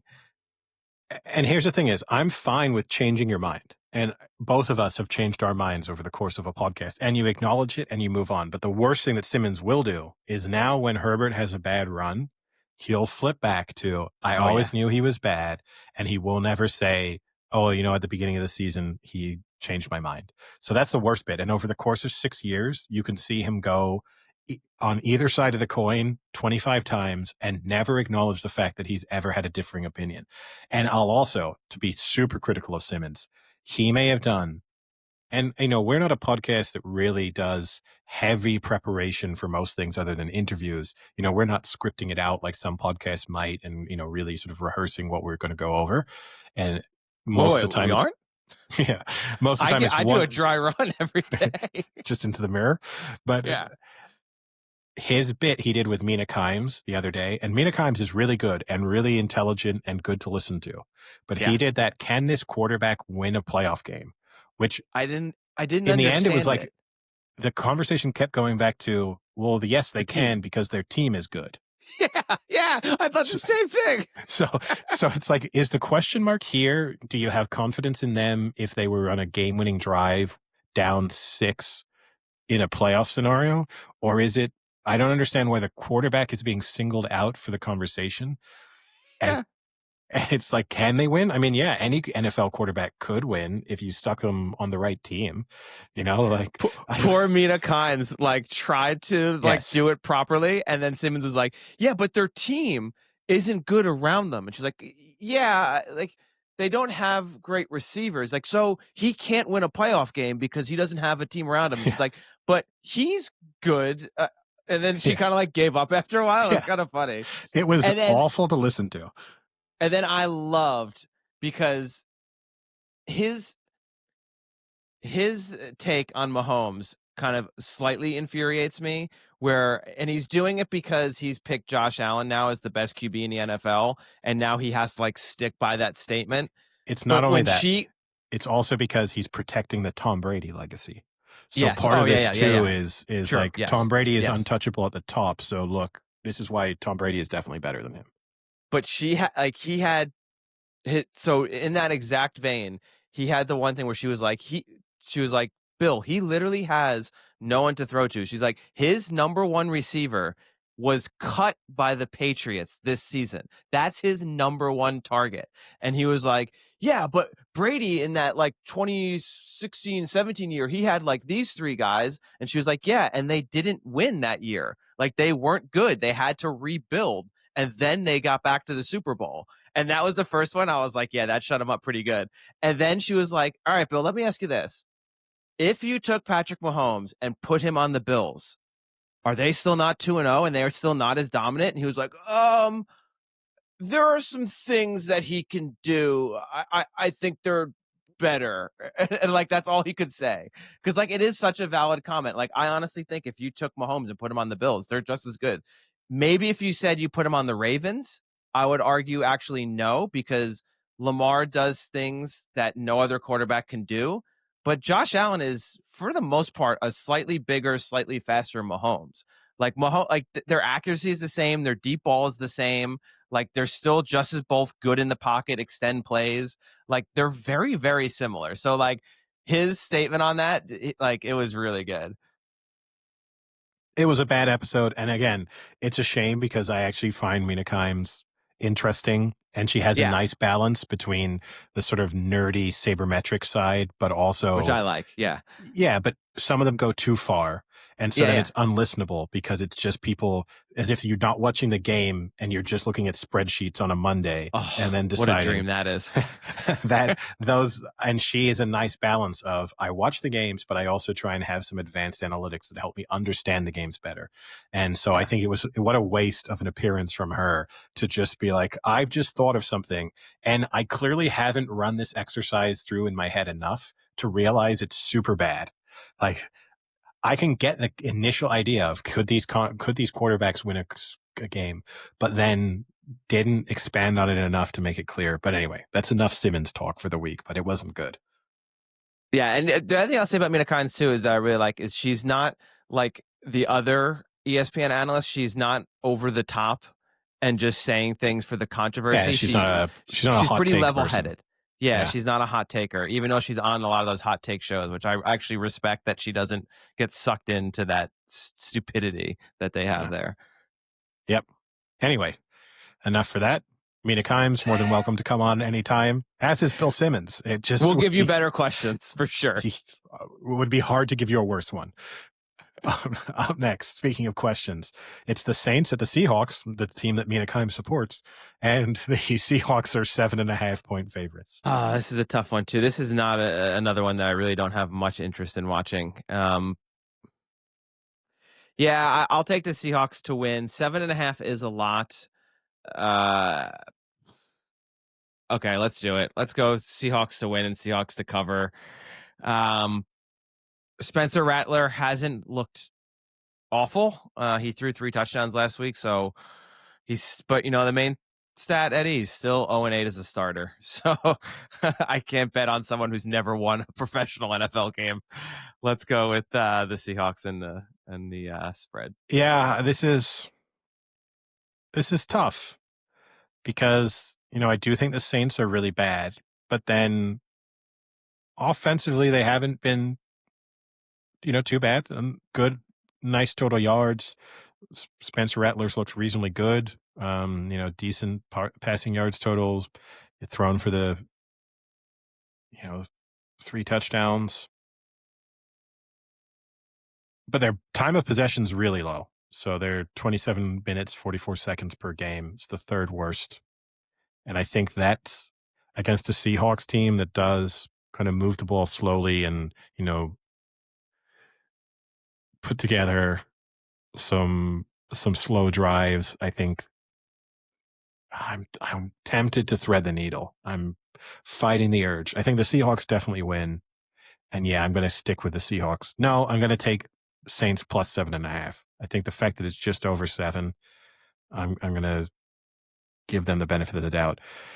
Copilot agrees with you. It has Seahawks 27, Saints 17. Copilot's lost the plot again here, though. Seattle's defense forces 2 turnovers, and Geno Smith hits DK Metcalf for 2 deep touchdowns. Oh, Jesus. It meant Jackson Smith-Njigba. Sam was doing so well today, and then just as we get towards the end of the game, he panicked a little bit. Ever since we got to the Bengals and Copilot Sam realizes that Sweet Lips Joe Burrow isn't playing, he's just been off the rails. It's true. That was heartbreak. Couldn't recover from it. Up next, we have the Cardinals at the 49ers, and the 49ers are 2.5-point favorites. It's a tough one because the Cardinals are good, and in recent seasons, the 49ers have really struggled against the Cardinals. They've been a matchup. They've often struggled to contain Kyler Murray, even in seasons when the Cardinals have been bad. He does a good job of escaping the pressure that the 49ers are able to generate. But I have to say, Mac Jones did look pretty good last week. He did. He did look pretty good. And I predicted last week that I think we're 1 or 2 weeks away from people starting that ESPN hot take culture of, are we sure that Brock Purdy is better than Mac Jones? Should the 49ers stick with Mac Jones? I think they win this game. So I think they'll win, and I think they'll cover. I think we see to a certain degree just the interchangeability, interoperability maybe, of tight ends. Like George Kittle is a really great tight end, one of the best in the league. And the value he really brings is how good his blocking is. And that's where I think it's hardest to replace him. But you do just see these sort of nameless, faceless white tight ends just come in and are able to pick up 7 receptions for 60 yards and a touchdown. So I think the Niners go to get to 3-0. Wow.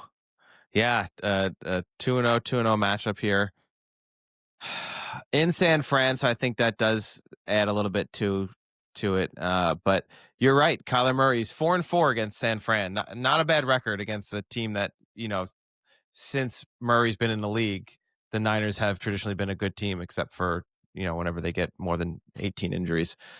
He's averaged 53 yards rushing. So again, spot on with the, tough to corral, tough to keep going. That's the second highest he has against any team. So does really well against the Niners. If Brock Purdy starts this game, I take the Niners, but unlike you, I cannot put faith in Mac Jones, and I cannot put my money on Mac Jones, even though I probably won't put money on this game. I might tease the cards up. Yeah, you will. The cards it's up one of 4 late games. Do you think there's any chance you don't have money on it? Not initially. Yeah, I will obviously know, when I have to rebet. Because either one of 2 things happens. Either you've made some money in the early games, so you got some money to burn, and there's only 4 late games, so you're going to put some money on this, or you've lost all your money in the early games, and so you got to rebet, and there's only 4 late games, so you put some money on this. Yeah, true. We'll have to see. I mean, maybe I just go with then Kyler Murray over 50 yards rushing and call it a day. I just Injured can't first trust play. Mac Jones. So I'll have to go with the Cardinals here. You're right. The Cardinals are 2-0, but they don't look a great 2-0. They've actually been outgained by at least 25 yards in each of the games. So they don't even have a plus differential in yardage. But I will take Kyler Murray over Mac Jones, and therefore I'll take the Cardinals over the Niners. Fair enough. Copilot has the 49ers winning 30-23. Despite Brock Purdy's injury, San Francisco's offense rolls. Christian McCaffrey scores twice, and the defense Trey Lance seals throws 3 touchdowns. and the defense seals it late. No, the Copilot's back. It's back. And then to round off Wait, the how many late touchdowns is McCaffrey having? 2? two. Yeah. Twice. He will score thrice. Yeah. Then we finish things off with the Cowboys at the Bears, and the Cowboys are 1-point favorites. I wasn't particularly optimistic about the Cowboys coming into this season, but so far through 2 games, I've seen more from them. Their offense actually looks reasonably good. They could arguably be 2-0. They had the chance to beat the Eagles in week 1. Yes, last week you can have lots of negatives about their defense late in the fourth quarter, or the fact that they failed to put together a drive at the beginning of overtime to seal the game. But still, they moved the ball. Their offense and Dak Prescott seem reasonably good. And this Bears team, I can't get over Caleb Williams' bad throws in week 1 and just him missing wide open receivers. And I think that once you get into a high scoring game, or the game in which you have to score a lot of points in order to win, that's too much of an issue. Too many drives will stall. He'll make too many bad mistakes. And in a battle of 2 quarterbacks who are prone to making mistakes, I think that Dak Prescott will just be slightly more reliable. And so I'm going to take the Cowboys to win and the Cowboys to cover. Yeah, Dak's playing really well. So, he's got 550 yards passing, 75% completion rating, and that's with 5 drops by his receivers. So he's having a good season. I agree with you. I think he'll have a better game than Caleb Williams. I do like this little internal coach battle that's happening. So former Bears coach Matt Eberflus is now the Cowboys defensive coordinator. And they had asked him questions, Caleb Williams really well. How are you going to scheme this? And he said, yeah, I know what Caleb can and can't do, and I know what the Lions are good at. When Ben Johnson was the offensive coordinator for the Lions, who's now the head coach for the Bears. And then they asked Ben Johnson, and he said, I feel like we know what he knows, and we'll be just fine there. So like this little nice internal mind game battle between these two coaches, the defensive coordinator and the head coach. I think that'll be fun and interesting to see how they plan that offense to counteract what they think the defense will be. But I agree with you. I think the Cowboys are the better team here. They should be 2-0. I kind of feel that way as well. So I'll take the Cowboys to win and the cover. And Copilot disagrees with us. As the Bears winning 24-21, Chicago's defense bends but doesn't break. Dak Prescott struggles without a consistent run game. And now I will hand things over to you. As last week you had a Sophie's Choice. I think this week you got a Sophie's Choice again. It's the Chiefs at the Giants, and the Chiefs are 6-point favorites. Yeah, so this is first home game of the season for the Giants. My mother has taken the cop out here, and she's actually bet the Chiefs to win this game. So it's a win-win for her. The Chiefs go in, they win, she wins money. The Giants go in and they win. She gets to see a nice Giants win over the former AFC champions. I think this game will be close. I think the 6.5 is a little bit too much for a Chiefs team that is 0-2, does not have a turnover all season. And Patrick Mahomes is playing with scout team wide receivers. The problem is that I just don't think the Giants have a complete enough roster yet. Their receivers look good. Their offensive line does not, so you can only throw the ball if you have time to throw, and whether they'll have that time against the Chiefs, I'm not fully sure yet. On defense, their front four look great, but beyond that, they don't have linebackers. Their secondary is somewhat okay. So it's going to be close, but I think the Chiefs really know that they need this win, whereas the Giants want to win, obviously, but the Giants aren't a quote-unquote dynasty and don't have this dynasty kind of crumbling in front of them. So I think there's a lot more at stake for the Chiefs here, and I think that they know this is a must-win and that they'll grind this game out and battle out and win. But I think it'll be close. I wouldn't be surprised if this is a game-winning Mahomes drive to seal it, or get in a field goal range and kick a long field goal to win it, like the Giants kind of cost themselves in overtime. So, or at the end of the fourth quarter to go to overtime. So I'll go with the Chiefs here, but I'll take the Giants to cover. Do you know the last time that a team started 0-2 and then was favored by more than 6 points in week 3? Can you take a guess at which team? Was it the Ravens last year? It wasn't. It was the Bengals in 2023, who started 0-2 close. and then were favored by 7 Played points. The Browns. The Rams. Ooh. Since 2000, it has only happened a couple of times. Just for record's sake, that was Monday Night Football as well, and the Bengals won but did not cover. They won 19-16. Boom. And so I think I'm going to go with you. I think I'm going to take the Chiefs to win, but the Chiefs not to cover just because they can't score that many points. I see like a 23-20. And then to wrap things up, wait, really good Monday. Monday. Copilot. Oh, nearly denied it. What about glory. Me? Copilot has the Chiefs winning 34-20. Mahomes 34 points. Yeah. Mahomes rebounds with 4 total touchdowns. Giants can't keep pace despite a strong first half. Okay.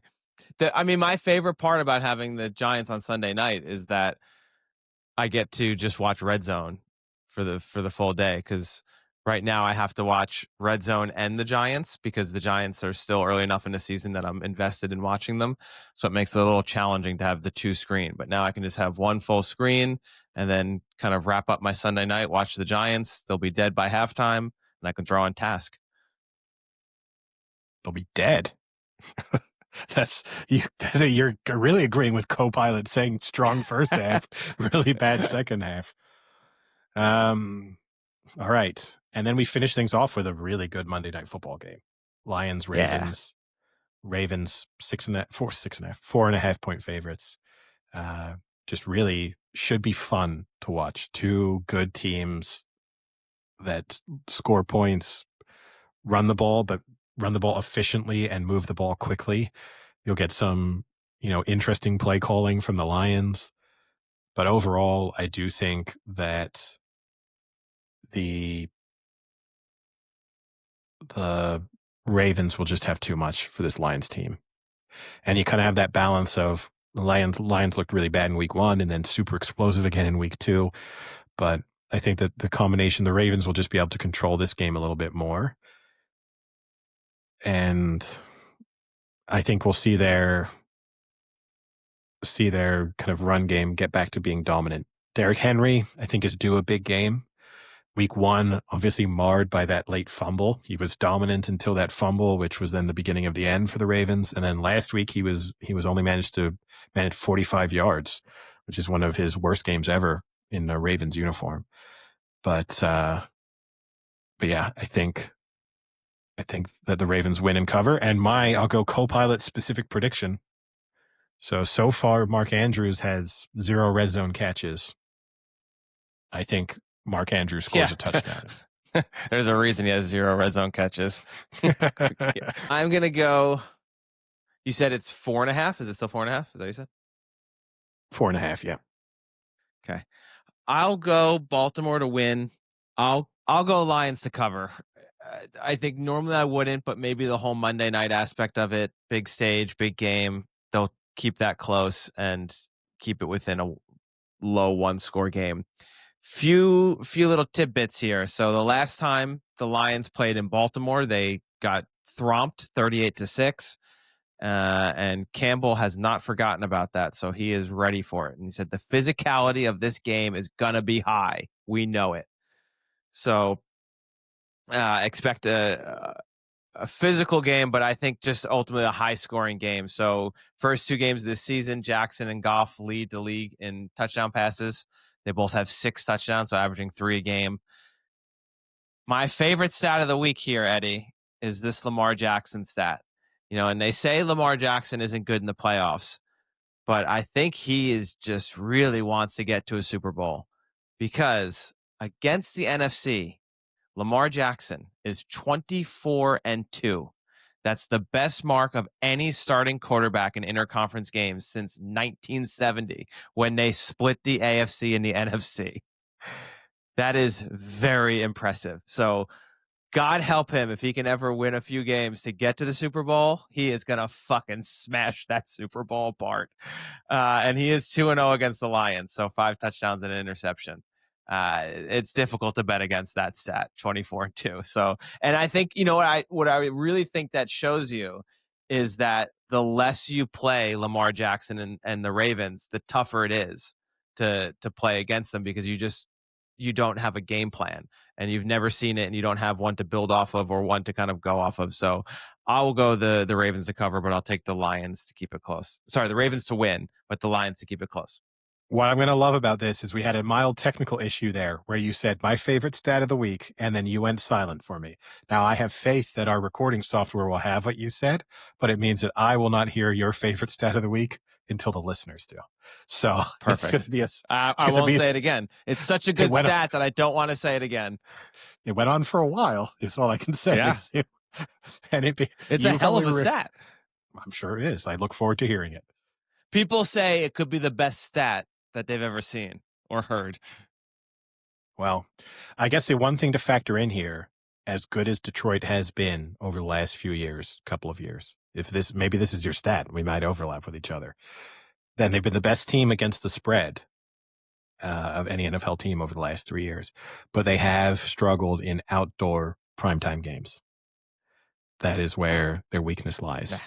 Not my stat. So That's you look back. Stat. I don't like your nitpicky stats. They only have a 46.8% win record in primetime games overall. But when you go away, that drops to 36.5%.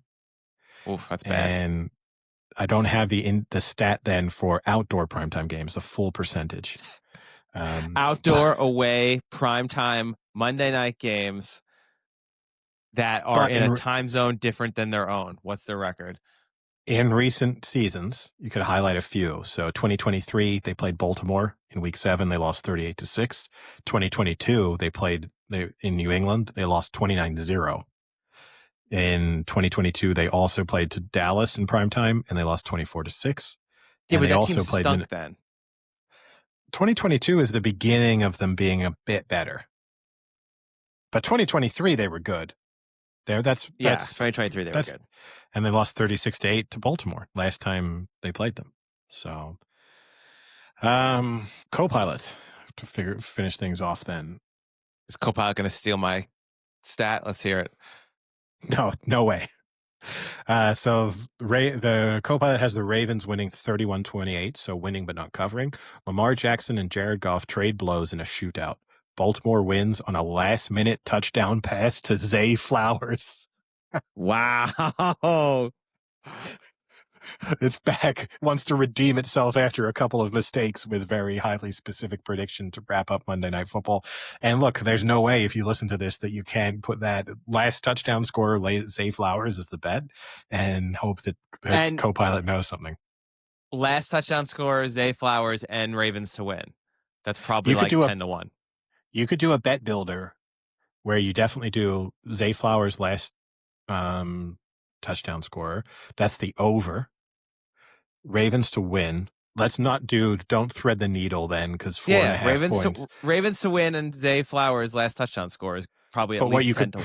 you can with some bookmakers also do like time segments of when the last score Oh, is recorded. So you could yeah. do like the last score within the final 2 minutes. You can do that kind of thing. Not everyone does that, but there is a chance sometimes to add that in. But yeah, if not, just Ravens to win over Zay Flowers' last touchdown score. That's going to be 20-1, probably. Their key stat. Ravens are 4.5-point favorites in the highest over under of the week, 52.5. So I hope your stat was a little bit more interesting than that. Yeah, it's the second highest over of the season. Or no, it's the third game this season that has been over 50 for the over. And I think 50, you'd have to be what, 20, 27, 24? Or was it 52, you said? 52.5. Oh, that's tough to get to. 28, 27? Well, That's a their pretty high prediction score. is 59, 31, 28. Yeah. So you'd be sweating that out if they're right, because that's 59. So you would be on 52 with the Ravens driving. So in the scenario that they have the Zay Flowers last minute touchdown pass, you would have to assume that the scenario there is Lions are winning 28-24. So you're cooked on all of your bets at that Yeah. time. The under is winning, the Lions are winning, and Zay Flowers is probably not the last touchdown scorer at that stage. So yeah. All right, that wraps things up. Do we do a bet of the week? We didn't do one last week, I don't think, but we are. I don't have one for this week. So if you have one that you want to tell our listeners. I'll call it the Eddie special for the week. Okay. And I'll do Eagles -3 combined with Niners -2.5. My Rams hate Wow. my Niners. Taking the Just a Niners. just a simple double. Just enjoy it. You just hate the rest of that division. That's what it comes down to. Maybe. Yeah, and also then what's the Seahawks? Yeah. Seahawks is tough to go against. Yeah. All right. Any other sporting topics to cover quickly? Obviously, the Champions League was back. Mostly went to form. Yeah. Yeah. Someone had a nice parlay on it that won some money. One of good us for on this them. podcast. Yeah. Yeah, must be nice. Liverpool last minute winner again. They seem incapable of winning a game before the 80th minute. So, I think that's at some point that trend has to stop.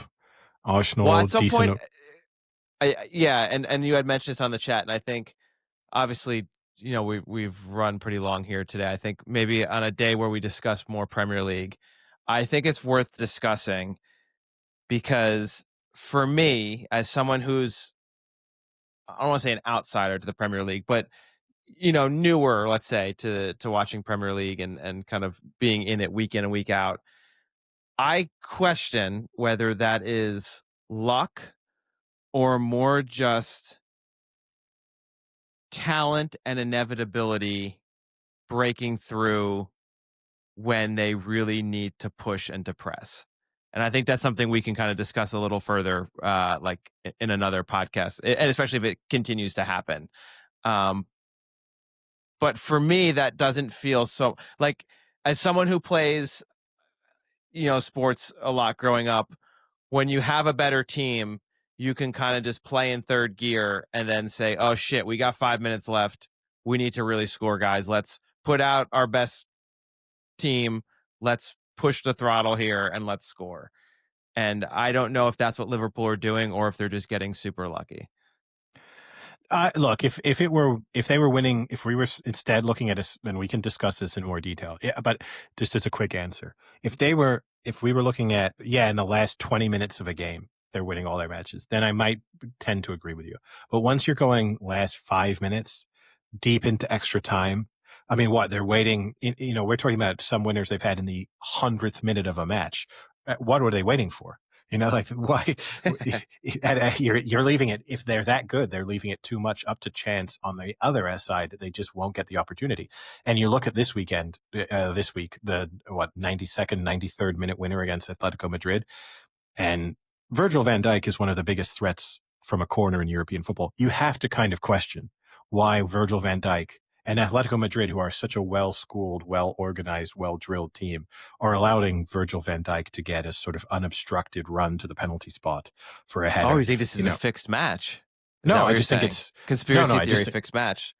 no. I just think it's an awful defensive lap from Atletico Madrid, rather than, wow, what a brilliant piece of play from Liverpool to think about. Let's put a corner right around the penalty spot and see if our biggest, best header of the ball can score a fundamentally unmarked header. But no, we'll see. But yeah, we should dedicate more time to that topic. But good to see the Champions League back. Good to see Holland seems to be back in form. That could be good for the Premier League.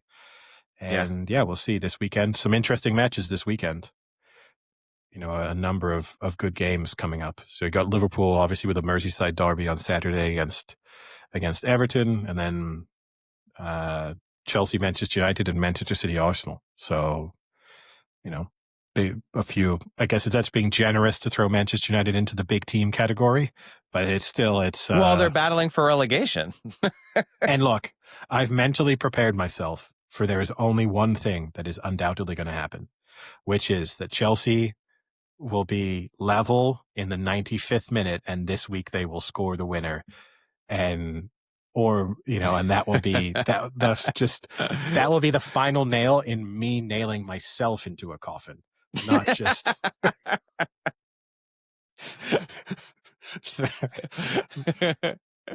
That would be an impressive feat for you to nail yourself into a coffin. I'd do it perfectly well, but then just the final nail, I would drop it, and then it would be gone. I was thinking, where is the Liverpool Everton? Is that in Everton?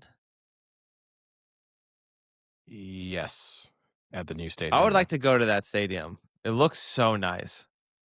It does look really no. It's at home. It's at Anfield. Sorry, I got that wrong. Yeah, no, it does look really good. I did see there's that account that does the match day experiences. Yes. And bad experience? No, which Blackburn somehow got the best match day hospitality experience in the Football League last year, but they did Everton's either last week or the week before. It looks fantastic. Like, it does look really nice, but it's £1,000 a person for the highest end, the highest hospitality experience before you're getting like your own box or suite or something. Yeah, you're in the yes. So you're getting a nice padded seat. You're getting a meal, getting drinks included, and then whole match. I think, not during the match, but I think at halftime and after the match, I believe. And then you are getting, it's the sort of tunnel experience, because they've built that in. So you do kind of get to greet the players. The players may say, "Can you be like one of the little kids that they have holding hands and bring out to the I don't think pitch? so. Oh, that'd be awesome. Who knows? They might just think I'm a big 14-year-old. Maybe. Maybe. I mean, you're the right height. So. Yeah, that'd be nice to go see that stadium. Yeah. Maybe that's the next iteration. Since I'm in England 4 times a year, maybe we just start pulling like one of our friends does and start just visiting all the random stadiums to watch matches. Yeah, I would certainly go. I would like to do it for nice stadium, like cool places. I mean, I still haven't even been to the new Spurs stadium, which I really want to go to. I'm going in 2 weeks, so maybe I'll see you there. Yeah, do you want to go to the Cleveland Browns at Tottenham Hotspur Stadium? Maybe. All right. Are we doing a quick pop culture wrap up or saving that for next episode? I guess we can just do a quick wrap up. So we can discuss Task episode 2, which came out on Sunday. It's just really tough when it comes out on Sunday because you watch so much football. I can't watch it on Sunday. I don't watch it till Monday. Same. but I understand, HBO Sunday night, that's their thing, and I get it, and I'm not faulting them for that. But as a football fan, I literally can't watch it until Monday, which makes it tough to then discuss. But it's a really, really good show. 2 episodes in, it's still kind of early. I thought it was funny that we discussed last episode about how they didn't just discuss what happened with the mother slash wife in like a weird exposition way, And they and did that's a it. better show. But they did it, but they actually did it, and I think that would be a natural conversation where you have that daughter who's just so upset and is kind of just saying like, you want him, he killed your wife, he killed my mother, kind of thing. Like that seemed more natural than the lawyer, or I guess the friend of the family lawyer, kind of going through the plot points of the case. That did seem natural, and I kind of liked it as a way to kind of get. But again, we're not getting all the information yet, and I think there's probably still a little bit more to that story. But I thought it was really, really good overall. I still, I don't know where it's fully going yet, which I kind of like. I still worry for this child who has been abducted, especially because they're portraying this kid to be a super, super nice kid. He's very accommodating. He's very okay with the situation. He's really not questioning. He's not fighting authority very much. He seems like a very, very well-mannered child. That just does not seem like it's going to bode well for him long term. Yeah, and I mean, I do kind of like it because there's a tension with that plot line, which is it seems impossible to be resolved. Like there doesn't seem to be a good out from it, which both As, frustrates me in as watching in, it you mean because there's not going to be, there's no way to have like a happy ending or like for everyone involved kind of thing. yeah, like this seems inescapable as a Yeah. situation to be in of you've got this kid who he will lead them back to you, or if they find him with you, this is strong evidence that you were responsible for the crime. So I do think that's tough. It's good though. It's a good show. It's very watchable. I have to. Are you Uh, going to take back your Fabien Frankel comments because he's I'm not crushing because it? Is that what you're going to say? I'm gonna double down because I think Oh, you're actually wrong. You're wrong. He's amazing. I don't think he's great, but quite the opposite. There's so many cast members here that I did not know were British or Irish. I thought you That knew that because you said the comment last week that like, I knew. No. I knew Fabien Frankel was, but for oh, example, they almost there's all are. I know, and that's Yeah, the almost point. Is everyone but he? Mark Ruffalo. Yeah, and he's the worst. He's the worst. I mean, not Mark Ruffalo. I mean that Fabien Frankel is the most disappointing of them. I and whereas like most of them who I hadn't seen in other things, I didn't, and I did not realize were British or Irish. They're better examples of how when it takes you by surprise, it's more impactful. So in the sense that you like it more. So you like it when you don't know, but you dislike it when you know. Is that what you're saying? I think I don't dislike it when I think that when you know, it slightly ruins the experience. That you can't Fabian Frankel, it's hard to shake the idea that he's English when you're watching it. And so that to me takes you out of the show slightly, which is the thing you want to avoid. With the others, you realize that they're English afterwards, and that makes their acting even more impressive. Because Okay. in the case of a couple of them, they're doing quite specific, and I'm not exactly an expert on Pennsylvania accents, but they're certainly putting more effort. Like if you take Amelia Jones in terms of how she's speaking, there is like a very distinct accent that's coming through in her acting.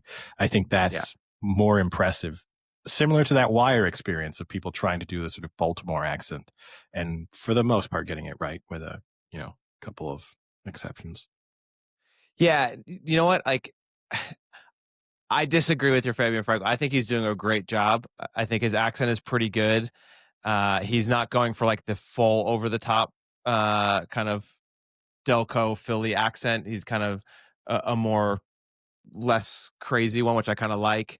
I think his scenes so far have been really good. I'm worried for either him or Snickerdoodle. Like the fact that they're kind of now getting along and they're opening up to each other, that's a death sentence for one of them, 100%. There's no way both of them are making it out alive in this show, which again is unfortunate. I think the thing with Fabien Frankel that takes me slightly out of it is, to just put it honestly, he is too handsome of a man to be a local Delco cop. I mean, that guy can get further in life with his looks and his face. So that's the only part to me is like, you look at Mark Ruffalo and he looks rough and you're like, yeah, that guy looks like he could be an FBI agent who's gone through the ringer. And then you look at Fabien Frankel like, that guy should be on GQ. Like, come on, let's be real here. Wow. All right. He's a handsome man. I don't know. I feel like you see handsome cops though, and so. Oh yeah. Well, I just I don't think he's so handsome that it's hard to imagine him in a sort of normal everyday job.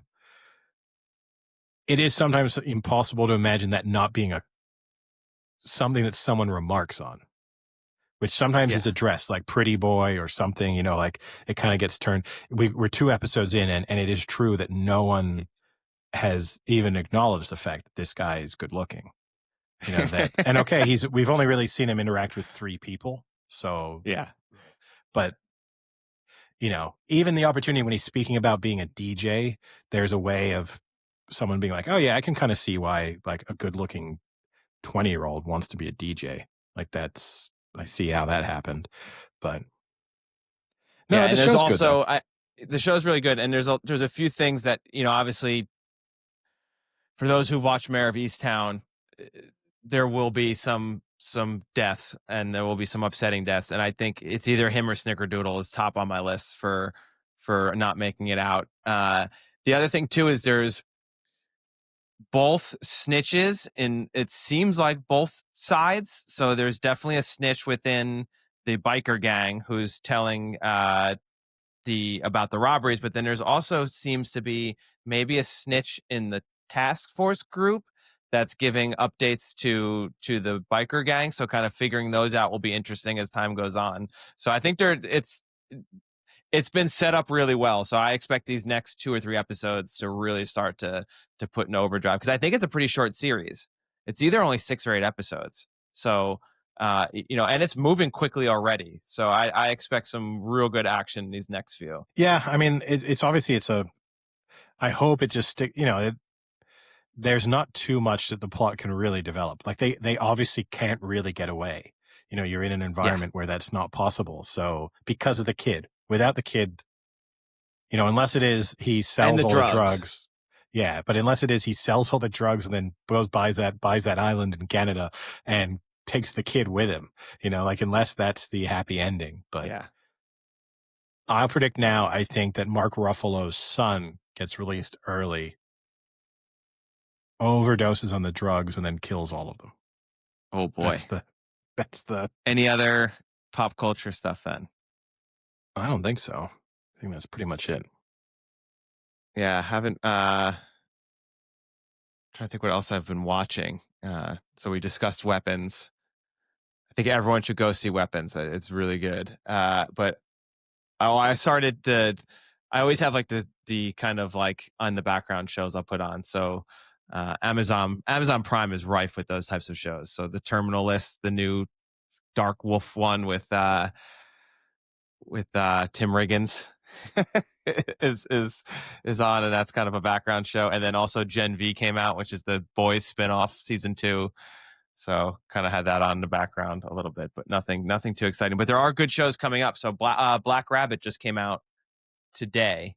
That's the new Netflix show with Jason Bateman and Jude Law. So that should be a really good show and has been reviewed pretty well. So that's something that I'll start watching. That might be a good one we can discuss as well. All right. I guess with that, we'll call it a day. Talk to you later. Sounds good. Talk to you later. See ya. Cheerio.